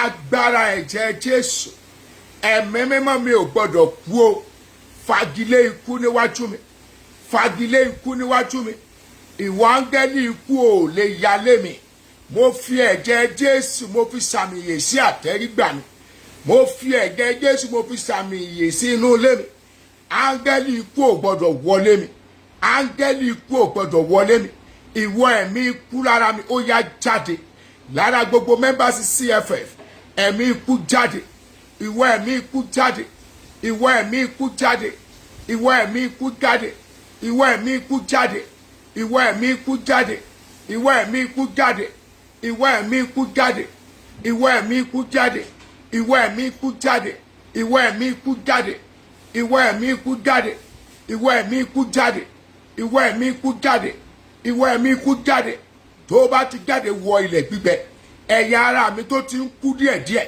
ó yá gba ìyè ẹ̀yà ara mi tó ti ń kú díẹ̀díẹ̀ ó yá gba ìyè ẹ̀yà ara mi tó ti ń kú díẹ̀díẹ̀ ó yá gba ìyè ó yá gba ìyè ó yá gba ìyè ó yá gba ìyè ó yá gba ìyè ó yá gba ìyè ó yá gba ìyè ó yá gba ìyè ó yá gba ìyè ó yá gba ìyè mi ò gbọ́dọ̀ kú Ọlọ́run mi ò gbọ́dọ̀ kú ní kékeré mi ò gbọ́dọ̀ kú ní kékeré áńgẹ́lì kì í kú lọ́run igúnnugún kì í kú léwe mi ò gbọ́dọ̀ kú léwe mi ò gbọ́dọ̀ kú léwe mi ò gbọ́dọ̀ kú léwe mi ò gbọ́dọ̀ kú léwe mi ò gbọ́dọ̀ kú léwe mi ò gbọ́dọ̀ kú léwe mi ò gbọ́dọ̀ kú léwe mi ò gbọ́dọ̀ kú léwe mi ò gbọ́dọ̀ kú léwe mi ò gbọ́dọ̀ kú léwe mi ò gbọ́dọ̀ kú léwe mi ò gbọ́dọ̀ kú léwe mi ò gbọ́dọ̀ kú léwe Jésù Olúwa wa. The last prayer point at that section is Ọlọ́run fagilé ikú lórí ayé mi, lórí ọmọ mi, lórí aya mi, lórí ìrìn àjò mi, lórí ọkọ mi, lórí ministry mi, lórí gbogbo ohun tí mo ní. Ẹ̀mí mímọ́ mi ò gbọ́dọ̀ kú, fagilé ikú lórí ẹ̀. Ohun tó mí tí ò mí kò gbọ́dọ̀ jábọ́ lọ́wọ́ mi. Sátánì ò gbọ́dọ̀ yayọ̀ ìṣẹ́gun lé mi lórí. Ó yà túwàdà ha orúkọ Jésù. Ó di èèwọ̀, ikú ò gbọ́dọ̀ wọlé mi. Ó di èèwọ̀, ikú ò gbọ́dọ̀ pa mí léwe. Ó di èèwọ̀, mi ò gbọ́dọ̀ ṣẹ́kù. Ó di èèwọ̀, mi ò gbọ́dọ̀ wọnú ikú lọ. Ó di èèwọ̀, mi ò gbọ́dọ̀ jábọ́. Ó di èèwọ̀, ikú ò gbọ́dọ̀ pa mí. Ó di èèwọ̀, ikú ò gbọ́dọ̀ pa mí. Ó di èèwọ̀, ikú ò gbọ́dọ̀ pa mí. Ohun tó mí tí ò mí tí mo ní, ikú ò gbọ́dọ̀ wọnú ẹ̀. Ó di èèwọ̀, ikú ò gbọ́dọ̀ pa mí o. Ó di èèwọ̀, ohun rere mi ò gbọ́dọ̀ bàjẹ́. Ibi tí mo ti ní 50 viewers yẹn, mo ní ènìyàn 11 níbẹ̀ tá a ṣẹ́gun ikú lé wọn lórí lọ́wọ́lọ́wọ́. Ibi tí mo ti ní 7 viewers, mo ní àwọn 3 níbẹ̀ a bá wọn ṣẹ́gun ẹ̀. Ibi tí mo ti ní 3 viewers, a ní ènìyàn 2 níbẹ̀ a bá wọn gbé mi. Ikú ò gbọ́dọ̀ pa mí, ikú ò gbọ́dọ̀ pa mí. Agogo 3 ń lọ lù báyìí, ẹ̀yin ènìyàn Ọlọ́run ẹ jẹ́ á máa múra sílẹ̀. Ikú ò gbọ́dọ̀ pa mí, ikú ò gbọ́dọ̀ pa mí, ikú ò gbọ́dọ̀ pa mí. Áńgẹ́lì ikú ò ní jíṣẹ́ fún mi, áńgẹ́lì ikú ò ní jíṣẹ́ fún mi. Gbogbo áńgẹ́lì ikú tá a jọ ń gbé, tá a jọ ń sùn, tá a jọ ń jí, àrá ọ̀run kó palẹ̀ yín mọ́. Gbogbo ẹni tó lóun máa takú fún mi, gbogbo ẹni tó ní kí n kú, Olúwa jẹ́ ó kú o. Gbogbo ẹni tó ní kí n kú, Olúwa jẹ́ ó kú. Olúwa sọkú dìye, Olúwa sọkú dìye. Jésù Olúwa wa. This is the last prayer point about that. Ọlọ́run sọkú dìye lórí ọmọ. Wàá máa dárúkọ àwọn ọmọ ẹ̀, wàá dárúkọ tiẹ̀ náà. Ọlọ́run sọkú dìye. Ó yà túà orúkọ Jésù, agbára ẹ̀jẹ̀ Jésù lórí mi. Olúwa sọkú dìye lórí gbogbo àwọn ọmọ tí mo adopt. Olúwa sọkú dìye lórí ọmọ tí mo máa bí. Olúwa sọkú dìye lórí aya tí mo máa fẹ́. Olúwa sọkú dìye lórí gbogbo members CFF. Ọlọ́run sọkú dìye. Ọlọ́run gbé mi, Ọlọ́run gbé mi, Ọlọ́run gbé mi, Olúwa gbé mi. Jésù Olúwa wa. Àrídùnnú mi má jẹ́ kó dárí sọkún mi o. Àrídùnnú mi má jẹ́ kó dárí sọkún mi. Ni mo ṣe tọ̀ wá o Ọlọ́run alààyè. Àrídùnnú mi má jẹ́ kó dárí sọkún mi o. Ẹ̀mí Ọlọ́run sọ fún mi pé ègún ikú yẹn nínú ayé ọ̀pọ̀lọpọ̀ wa ó lóun ṣẹ lónìí. Ègún mọ́ jẹun ọmọ, ègún mọ́ jẹṣẹ́ rere ẹ̀, ègún mọ́ dàgbà. Olúwa ní òun gbẹ́sẹ̀ lé. Ẹnìkan wà níbí, àyà ló ń dùn ọ́, o ti náwó lé kò san. Olúwa ní kí n sọ fún ọ pé àwọ̀ sàn lónìí. Ẹ̀mí Ọlọ́run sọ fún mi. Ẹnìkan wà níbí, bíṣọ̀ ti sọ fún wípé yóò kú kọ́dún tó parí. Olúwa ní kí n sọ fún ọ pé aṣọ di ìyè fún ọ lónìí. Ẹnìkan wà níbí, ó rí pé wọ́n gbọmọ lọ́wọ́ nínú àlá. Olúwa ní kí n sọ fún ọ pé aṣọ di ìyè ní àkókò yìí. Ẹnìkan wà níbí báyìí, gbogbo ìgbà tó bá ti sùn ó máa ń jagun ni. Olúwa ní kí n sọ fún ọ pé àṣẹ ogun yẹn lónìí. Ẹnìkan wà níbí excuse me, ó yẹ kó ní heart attack nínú ọ̀sẹ̀ tá a fẹ́ mú ẹ̀. Olúwa ní àyà ẹ̀ ń wúwo, òun gan mọ̀. Olúwa ní kí n sọ fún ọ pé agbẹ́sẹ̀lé. Ẹnìkan wà níbí, òun wò pé ṣé ọkọ ẹ̀ fẹ́ kú náà nìyẹn. Olúwa ní afún lóore ọ̀fẹ́ sí níwájú ọba májẹ̀mú. Ẹ̀yin ènìyàn Ọlọ́run,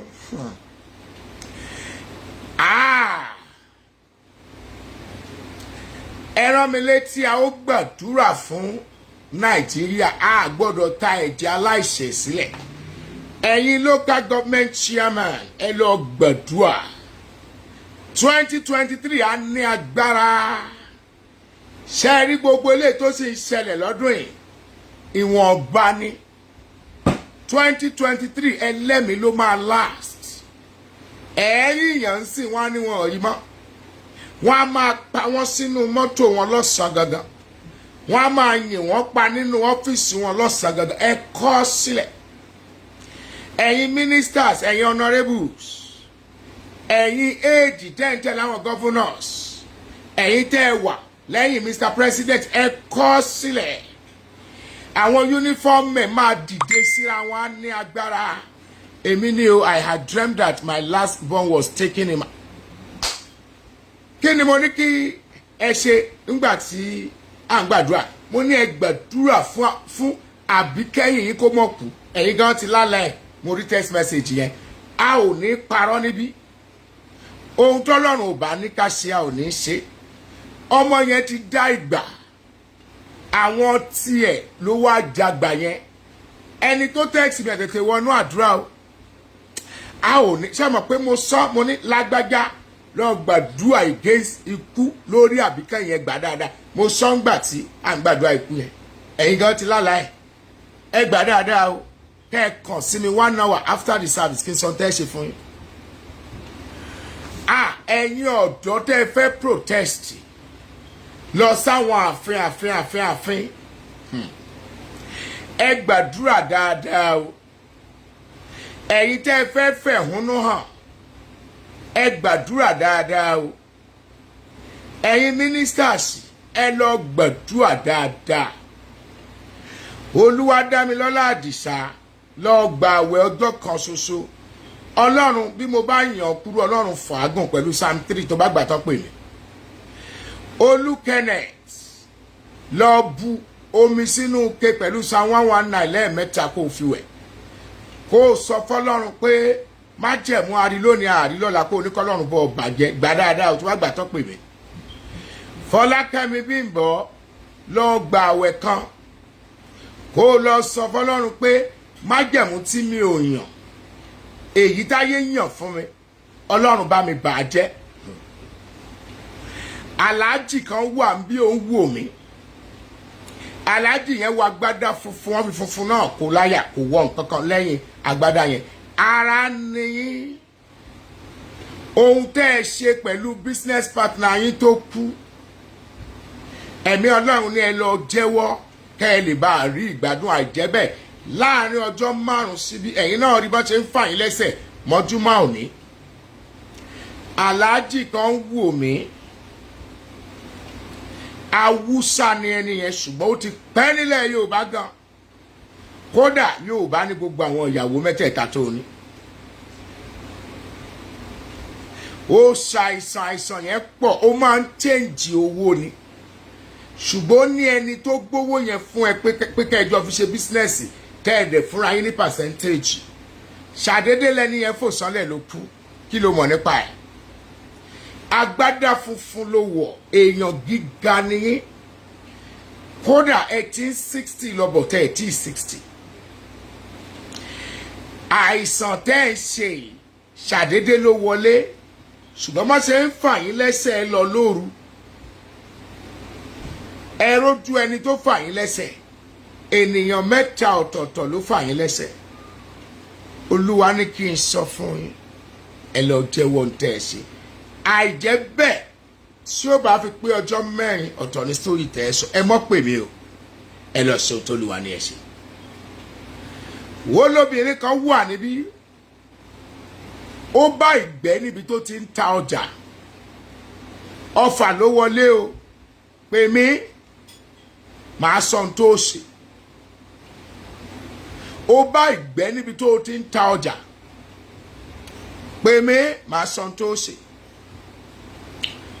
olóbìnrin kan náà wà bí ó bá ìṣó gígùn wọn kàn mẹ́nu ọ̀nà ṣọ́ọ̀bù ẹ̀ àkàntì ni o pè mí màá sọ ohun tó ṣe wòlíì bàbá mi lẹ̀ sọ̀rọ̀ ẹ̀ mo wà lẹ́gbẹ̀ẹ́ wọn èmi ni mo ń play ẹnìkan ló send message ló send link yín sí wa wòlíì wọn ò lè sọ̀rọ̀ láti òru wòlíì kí ni kàn ṣe but you heard me right and you heard me well. Tell him to go and confess what he did to his business partner.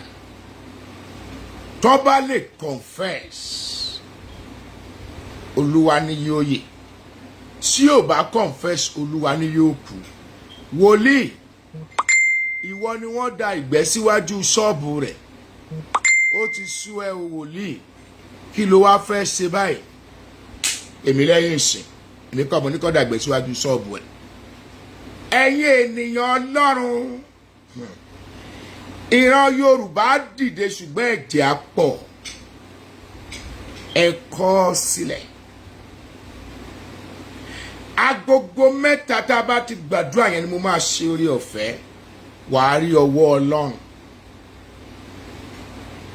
Akórí ibi tí onílé ọlá ọba máa jẹ̀mú.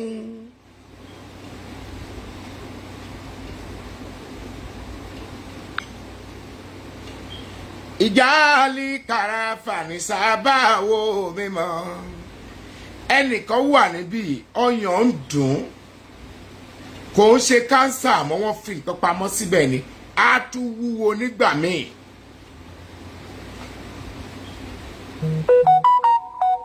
Á wúwo nígbà míì. Ẹnìkan wà níbí abdomen ẹ̀ ń dùn. Abdomen ẹ̀ ń dùn gan. Mẹ́sọ́gbé ní gbinigbini sọ̀gbẹ́ni ní sógàrí bàtà farabata kókò wòjì ní ha. Ẹnìkan wà ń bíbá yìí. Ó máa ń dàbí ẹni pé wọ́n di ẹrù wúwo lé lórí. Ọrùn máa wọ̀ orí á máa fọ́ á dẹ̀ máa làágùn ìwọ ta ni. Ẹni tó fẹ́ gbà ọ́ wà níbí. Olóbìnrin kan wà bí ó wà nílé ọkọ kì í fún lówó ṣùgbọ́n ó ń yàlè níta láti fi tọ́jú àwọn ọmọ. Olúwa ní kó lọ jáwọ́. Kọ́kùnrin ẹ̀ mọ́ bá kúlé ọ lórí. Olóbìnrin kan wà bí ọkọ ẹ̀ lówó ṣùgbọ́n kò fi mọ̀. Ọtí lọkọ yẹn mú kiri. Obìnrin yẹn wá yan àlè. Torí kó lè tọ́jú àwọn ọmọ ẹ̀. Ṣó mọ bí tógun ti wá? Ta ló dúró pé ò gbọ́dọ̀ fẹ́ ọkùnrin yẹn? Tó dúró pé ò gbọ́dọ̀ fẹ́? Ta ló dúró pé ọkùnrin yẹn ò gbọ́dọ̀ fẹ́? Gbọ́ mi. Màmá ẹ ló sọ fún ẹ pé ò gbọ́dọ̀ fẹ́. Mo fẹ́ kó o confirm ẹ. Nígbà tí màmá ẹ dúró pé ò gbọ́dọ̀ fẹ́, ó fagídí fẹ́. Ṣó rí màmá tiẹ̀ àti màmá tiẹ̀ wọ́n pàdé. Sóyí ẹ̀ ńgbà tó pàdé inú ẹgbẹ́ àgbà kan náà wà.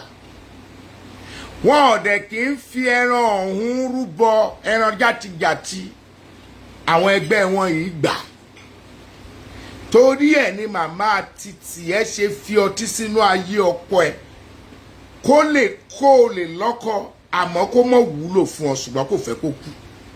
Torí pé màmá tiẹ̀ gan ti fi ibùdókò ti tiẹ̀ gan rúbọ. Ó ní bó ṣe jẹ́. Ọ̀rọ̀ yẹn pọ̀ ó lọ́jú mọ́ra wọn báyìí.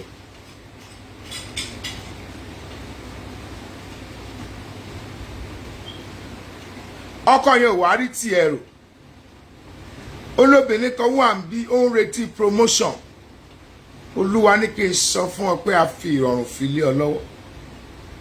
Ẹ̀yin mẹ́ta lẹ̀ ń wá iṣẹ́.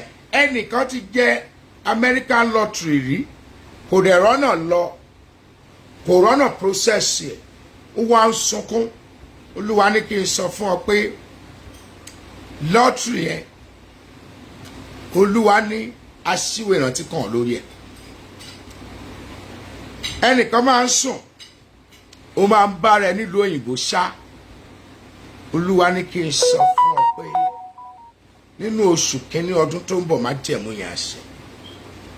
Obìnrin kan ti lọ́kọ rí kò ìbímọ introduction ló ṣe. Relationship yẹn pa fúká. Ọkùnrin yẹn ń padà bọ̀ wá bọ̀ o. Ẹ gbàdúrà Ọlọ́run. Ibi rere tó yẹ kí n dé lọ́dún yìí tí ayé ò jẹ́ kí n dé jẹ́ kí agbára rẹ̀ ó mú mi débẹ̀. Ibi rere tó yẹ kí n dé lọ́dún yìí tí ayé ò jẹ́ kí n dé, Ọlọ́run jẹ́ kí agbára rẹ̀ ó mú mi débẹ̀. Ó yá àtúwàdà orúkọ Jésù, agbára ẹ̀jẹ̀ Jésù, ẹ̀mí mímọ́ o. Ibi rere tó yẹ kí n dé lọ́dún yìí tí oṣó ò jẹ́ ń dé, tí àjẹ́ ò jẹ́ ń dé, tí ègún ilé wa ò jẹ́ ń dé, lóṣù yìí Ọlọ́run mú mi débẹ̀.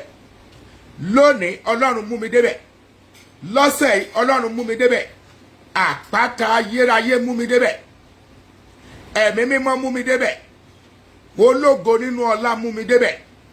Ológo nínú ọlá mú mi débẹ̀. Ológo nínú ọlá mú mi débẹ̀.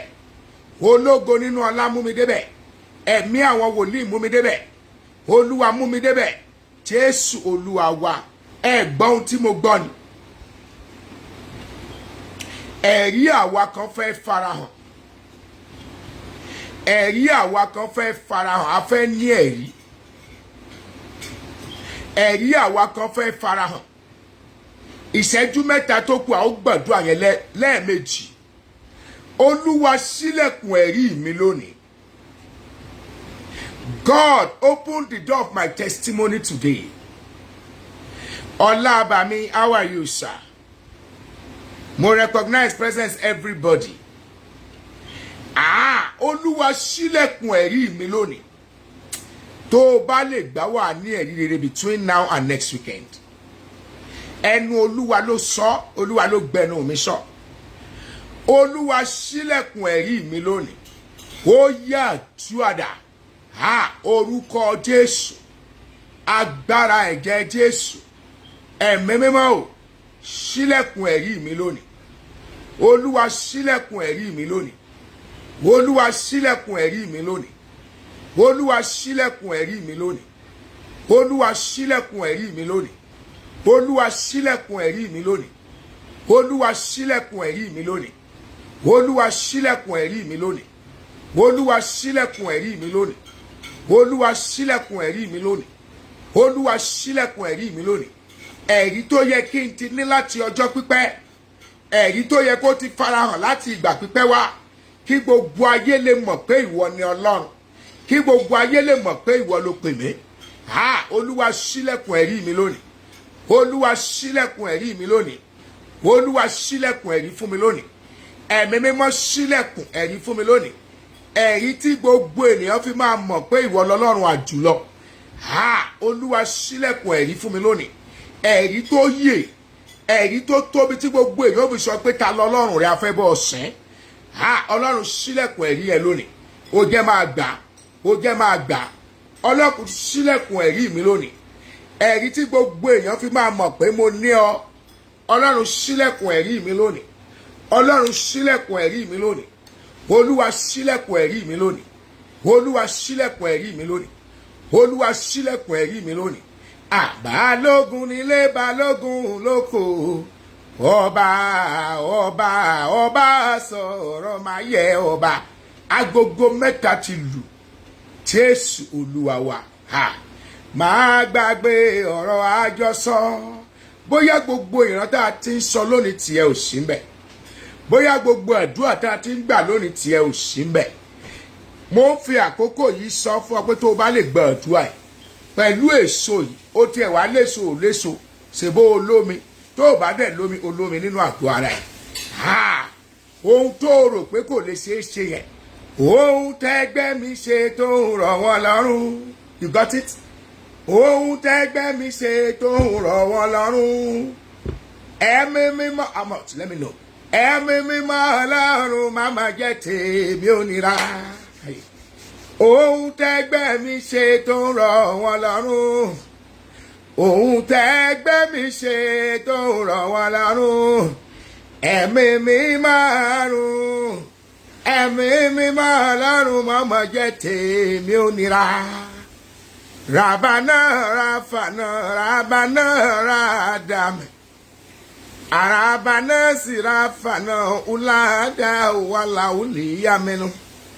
Allahumma salli Allahumma salli Allahumma salli kuli Allah.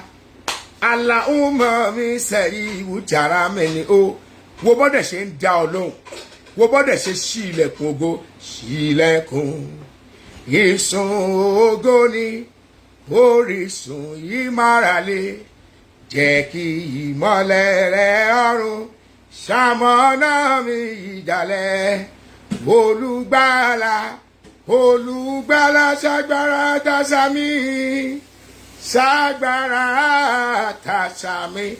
Máa béèrè máa béèrè máa béèrè máa béèrè máa béèrè máa béèrè máa béèrè máa béèrè máa béèrè máa béèrè. Àwa tá ti fomijé fúrúgbìn ìgbà yìí la ó fayọ̀ ká. Máa béèrè. Ọlọ́run CFF kì í jẹ ènìyàn gún. Ọlọ́run CFF kì í fi ìyà jẹni. Má gbàgbé o Ọlọ́run mi má gbàgbé àdéhùn. Orí mi lọ́mọdé kó tó pè mí ayérayé. Wàlílà rábàtúlíkà mọ́ sẹ́rí ìjà wà. Allahumma ẹnìkan máa gbọ́ pé ènìyàn rẹ̀ kan kú kóṣù ìtó parí. Á dùn gan ṣùgbọ́n lọ́jọ́ lóde. Àràbá nẹ́ẹ̀sì ọjà aláwùsára Ọlọ́run àwọn tó ti lọ. Maria Maria Maria Maria jọ̀wọ́ ṣàánú mi o. Maria Maria Maria Maria jọ̀wọ́ ṣàánú mi o. Ìmọ̀ faraba tuli karafani. Allahumma salli alirabatawu. Allahumma salli tirajirara meme. Allahu sofira kani sawaju nini. Maria Maria Maria Maria. Ó jẹ́ béèrè. Jọ̀wọ́ ṣàánú mi o. Amọ̀kù aláàmọ́sọ̀lì unishawa. Allahumma sudame sudanika o shaba. Ṣàwà ṣàwà sàálìràdù. Gbogbo area tó fẹ́ kọ́lọ́run bọ́ fọwọ́ kàn yẹn. Máa sọ pé o máa fi ẹ̀jẹ̀ ti pé tó bá lè ṣe é. Queen Stitches gbàdúrà. Magofin gbàdúrà. Alábàárò. Alábàárò. Ta ni yóò ṣá alábàárò? Alábàárò. Alábàárò. Alábàárò ènìyàn lè já alábàárò. Alábàárò asábànà arara olórí ayé ọkùn ọkọ òkè. Gbàbí mọ́ gbàbẹ̀hún gbàbẹ̀hún mọ́ gbàbí. Tí a ń sára bàtúlí ká dára. Ìyanu tí mi ò rí rí Ọlọ́run. Ìgbélékè ìmúṣẹ máa tẹ̀mú. Arabana sábàlì kùlìjà. Alhaji yẹn don't call me. Alhaji yẹn don't call me. Iná rabana saraba àtàfàní ya jara mẹ́. Aliwurada ya mọ́sẹ̀lì kùlìyà rabatoli yàrá. Ọba gbára ò rabatoli kìyà sáàmọ́tòlá mi. Wali buraka masawujame ila la usara fiya la ọba agbára pípé. Ya Allah ya Allah ya Allah ya Allah ya Allah ya Allah Allah umisi. Wali kulina wudu omidina ya gana sauga fa urabika. Ọlọ́run tètè ṣe ò lákòókò. Tètè ṣe ò lákòókò. Ọlọ́run mi dàbọ̀. Tètè ṣe ò lákòókò.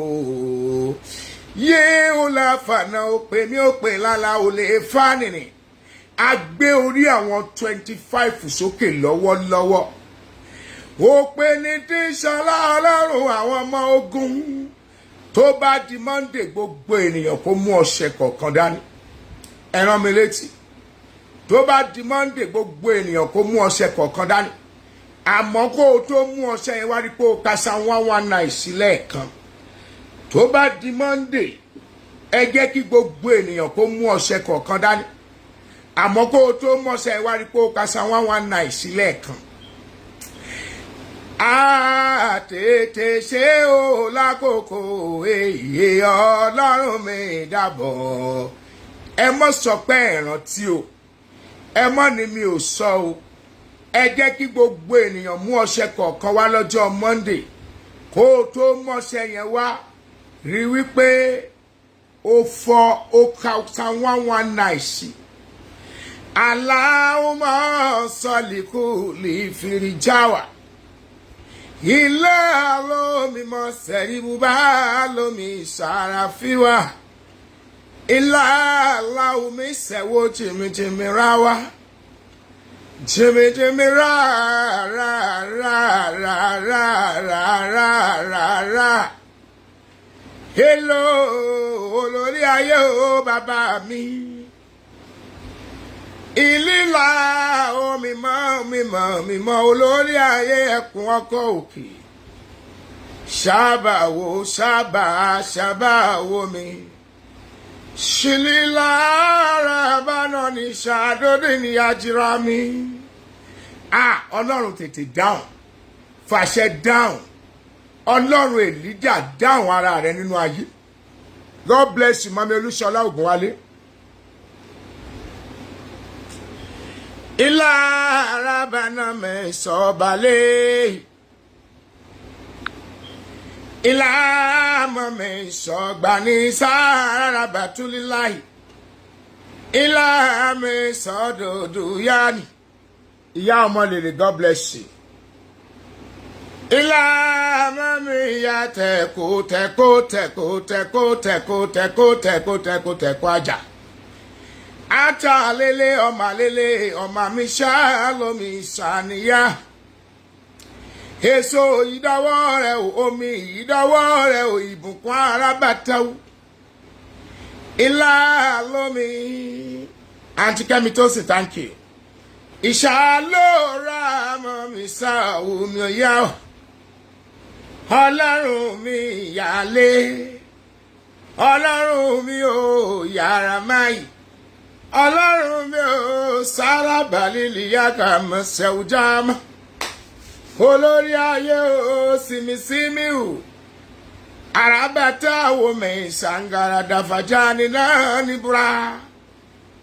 buragada lele araga lele aragada aragawo araga mẹ̀mẹ̀ erigi náà gajú alẹ́ ojé ní ìyàmọ̀sọ béèrè máa béèrè áńgẹ́lì yẹn ṣe ìṣiṣẹ́ lọ́wọ́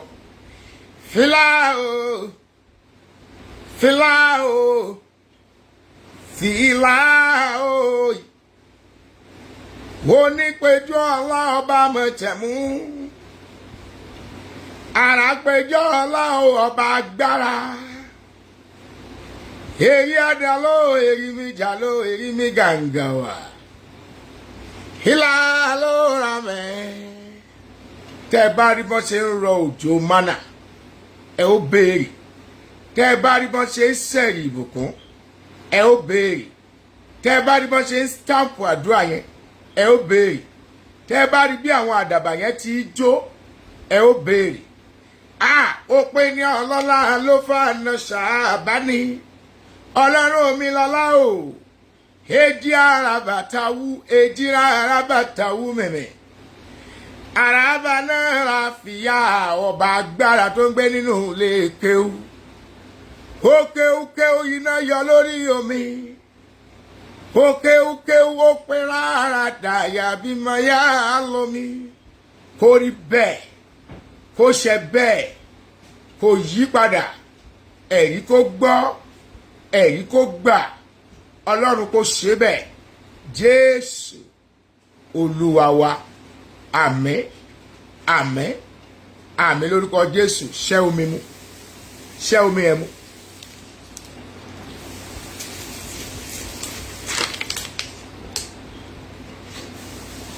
Ẹ jẹ́ á gbàdúrà fáwọn ọmọ wa. Bó o ṣe fẹ́ kó rí fún àwọn ọmọ ẹ̀ máa sọ. Tó o bá tí ì bímọ ọmọ tó o máa bí, bó o ṣe fẹ́ kó rí fún máa sọ. Máa bá onímájẹ̀mú sọ̀rọ̀. Mi ò gbọ́dọ̀ mọ sàárè ọmọ. Èyí tó bá yàn kúrú nínú ayé àwọn ọmọ mi, Ọlọ́run bá mi fàágùn. Ọmọ mi ò gbọ́dọ̀ kú. Ọmọ mi kó yàn kó yanjú. Èmi náà jẹ́ ń jẹun ọmọ nínú àlàáfíà. Ó yàn túàdà. Ha! Orúkọ Jésù. Orúkọ Jésù. Ẹ̀mí inú àwọn wòlíì jẹ́ ń jẹun ọmọ o.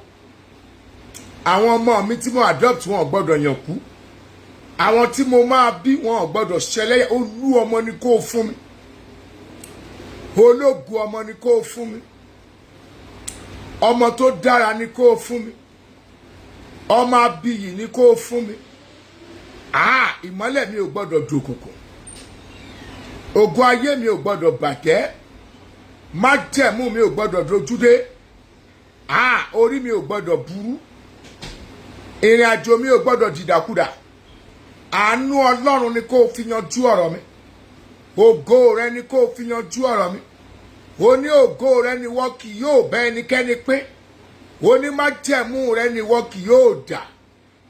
Lórí ọmọ tó máa fún mi, olú ọmọ ni kó jẹ́. Ológo ọmọ ni kó jẹ́. Gbogbo ìgbà tí mo bá gbé láyé mi ò gbọ́dọ̀ sìnkú ọmọ. Ọmọ tí mo fúnra mi máa bí, ọmọ tí mo gbàtọ́. Gbogbo mẹ́mbà CFF pátápátá lórúkọ Jésù kó dára fún gbogbo wa. Jésù Olúwa wa, àmín. Ẹ sọ fọ́lọ́run, ìran Yorùbá ò gbọ́dọ̀ ṣẹrú. Nàìjíríà ò gbọ́dọ̀ di ibùdó ogun. Accident ojú ọ̀nà yìí, plane yìí ò gbọ́dọ̀ jábọ́ o. Ọkọ̀ ojú omi yìí ò gbọ́dọ̀ rì. Àánú kó dìde, ẹ̀yin ará Tinkan ẹ lọ gbàdúrà ogun iná. Ó yá túàdà. Orúkọ Jésù. Ìran Yorùbá dọwọ́ ẹ, a gbọ́dọ̀ ṣẹrú. Ìran Yorùbá ò gbọ́dọ̀ ṣẹrú. Ìran Yorùbá ò gbọ́dọ̀ ṣẹrú. Ogun ò gbọ́dọ̀ bẹ́ sílẹ̀ ní Nàìjíríà. Fún wa ní òmìnira. Fún wa ní òmìnira. Fún wa ní òmìnira. Jà fún wa ọba májẹ̀mú. Ṣe tuntun ọba agbára. Jésù Olúwa wa. Ẹ̀yin ènìyàn Ọlọ́run, ìwọ tó bá nítorí àánú tó fẹ́ ṣe sínú charity yẹn, ṣé kí n gbàdúrà fún ọ. Tó o bá dẹ̀ ní kò pọn dandan o. Àmọ́ tó o bá ní, ṣètọrẹ àánú sínú charity yẹn. Ọwọ́ ẹni tó ní la ó ti gbà fẹ́ni tí ò ní. Òkè òkè lọ́wọ́ afúnni máa ń gbé. Bó ṣe wù kó kéré mọ́, bó ṣe wù kó tóbi mọ́, ṣètọrẹ àánú sínú charity yẹn. O ò ní ṣe lásán. Now, máa sọ fọ́lọ́run ohun tó o fẹ́. Kí ló fẹ́ kọ́lọ́run kó ṣe fún ọ? Kí ló sún sẹ́yìn láyé ẹ? Níbo ló ti dàrú nínú ìrìn àjò ẹ? Ní kọ́lọ́run CFF máa bọ́ tútù. Ó yá túàdà. Ẹ̀mí mímọ́ Ọlọ́run. Araba ní yáda ní ìràfàyàmẹ́. Ara kò lè ṣe o, ẹ̀rí ló lè ṣe o. Ó jẹ́ máa béèrè. Wàá rí gbà máa béèrè. Máa bá sọ. Máa bá sọ. Ara kò lè ṣe o, ẹ̀rí ló lè ṣe o. Ara kò lè ṣe o, ẹ̀rí ló lè ṣe o. Máa bọ́ lọ́run sọ o. Máa gbàgbé ọ̀rọ̀ àjọsọ. Onílé ọlá. Tó o bá bá mi ṣe ayé á bú mi. Tó o bá bá mi ṣe máa wálé ẹ̀ dúpẹ́. Máa fi ẹ̀jẹ̀ mi mú ọpẹ́ wá mọ́ mi kẹ́mi tó ṣe ojú òní tì í. Agbára Ọlọ́run ò ní dágbére fún gbogbo wa. Ó jẹ́ máa bá sọ. Ó jẹ́ máa bá sọ. Ó jẹ́ máa bá sọ. Ó jẹ́ máa bá sọ. Àkókò yẹn ń lọ. Màláíkà yẹn ń padà lọlé. Máa bá sọ. Máa bá sọ. Ọkùnrin kan ń wò mí ò wẹ̀wù owó boxers nìkan dọ̀bálẹ̀ níbi tó wà. Èèyàn dúdú lẹ́ni ó ga. Áńgẹ́lì kan dúró tí ó kàn fẹ́ gbóhùn ẹni. Dọ̀bálẹ̀ síbi tó wà. A ṣí ọ̀nà travelling lẹ̀ fún ẹ lọ́wọ́lọ́wọ́. Boxers nìkan ló wọ̀. Maraba tàbí ọlá etí ọlá arágbàtúfà ní ṣáàdánì òní. Fàánà sàrà mọ̀tòlíyàlé kàmíyàlá. Ọba agbára o, ọdọwọ́ rẹ̀ inú àpótí májẹ̀mú. Jésù Olúwa wa. Àṣẹ ẹ̀rí kó balẹ̀, kó rí bẹ́ẹ̀ kó ṣẹ bẹ́ẹ̀, kó yí padà. Jésù Olúwa wa. A ó pàdé lórí Let's Talk Show lọ́la. Ǹjẹ́ kó rí ọ̀fẹ́ Jésù Olúwa? Ìfẹ́ mọ́ tọ́lọ́run dàpọ̀ tẹ̀mí mọ́ kó máa bá wa gbé kó má fi wá sílẹ̀ láti ìsìn lọ àti ti láéláé àmín àmín àmín lórúkọ Jésù hallelujah hallelujah hallelujah hallelujah hallelujah hallelujah hallelujah hosanna hosanna hosanna iye ó dìgbà.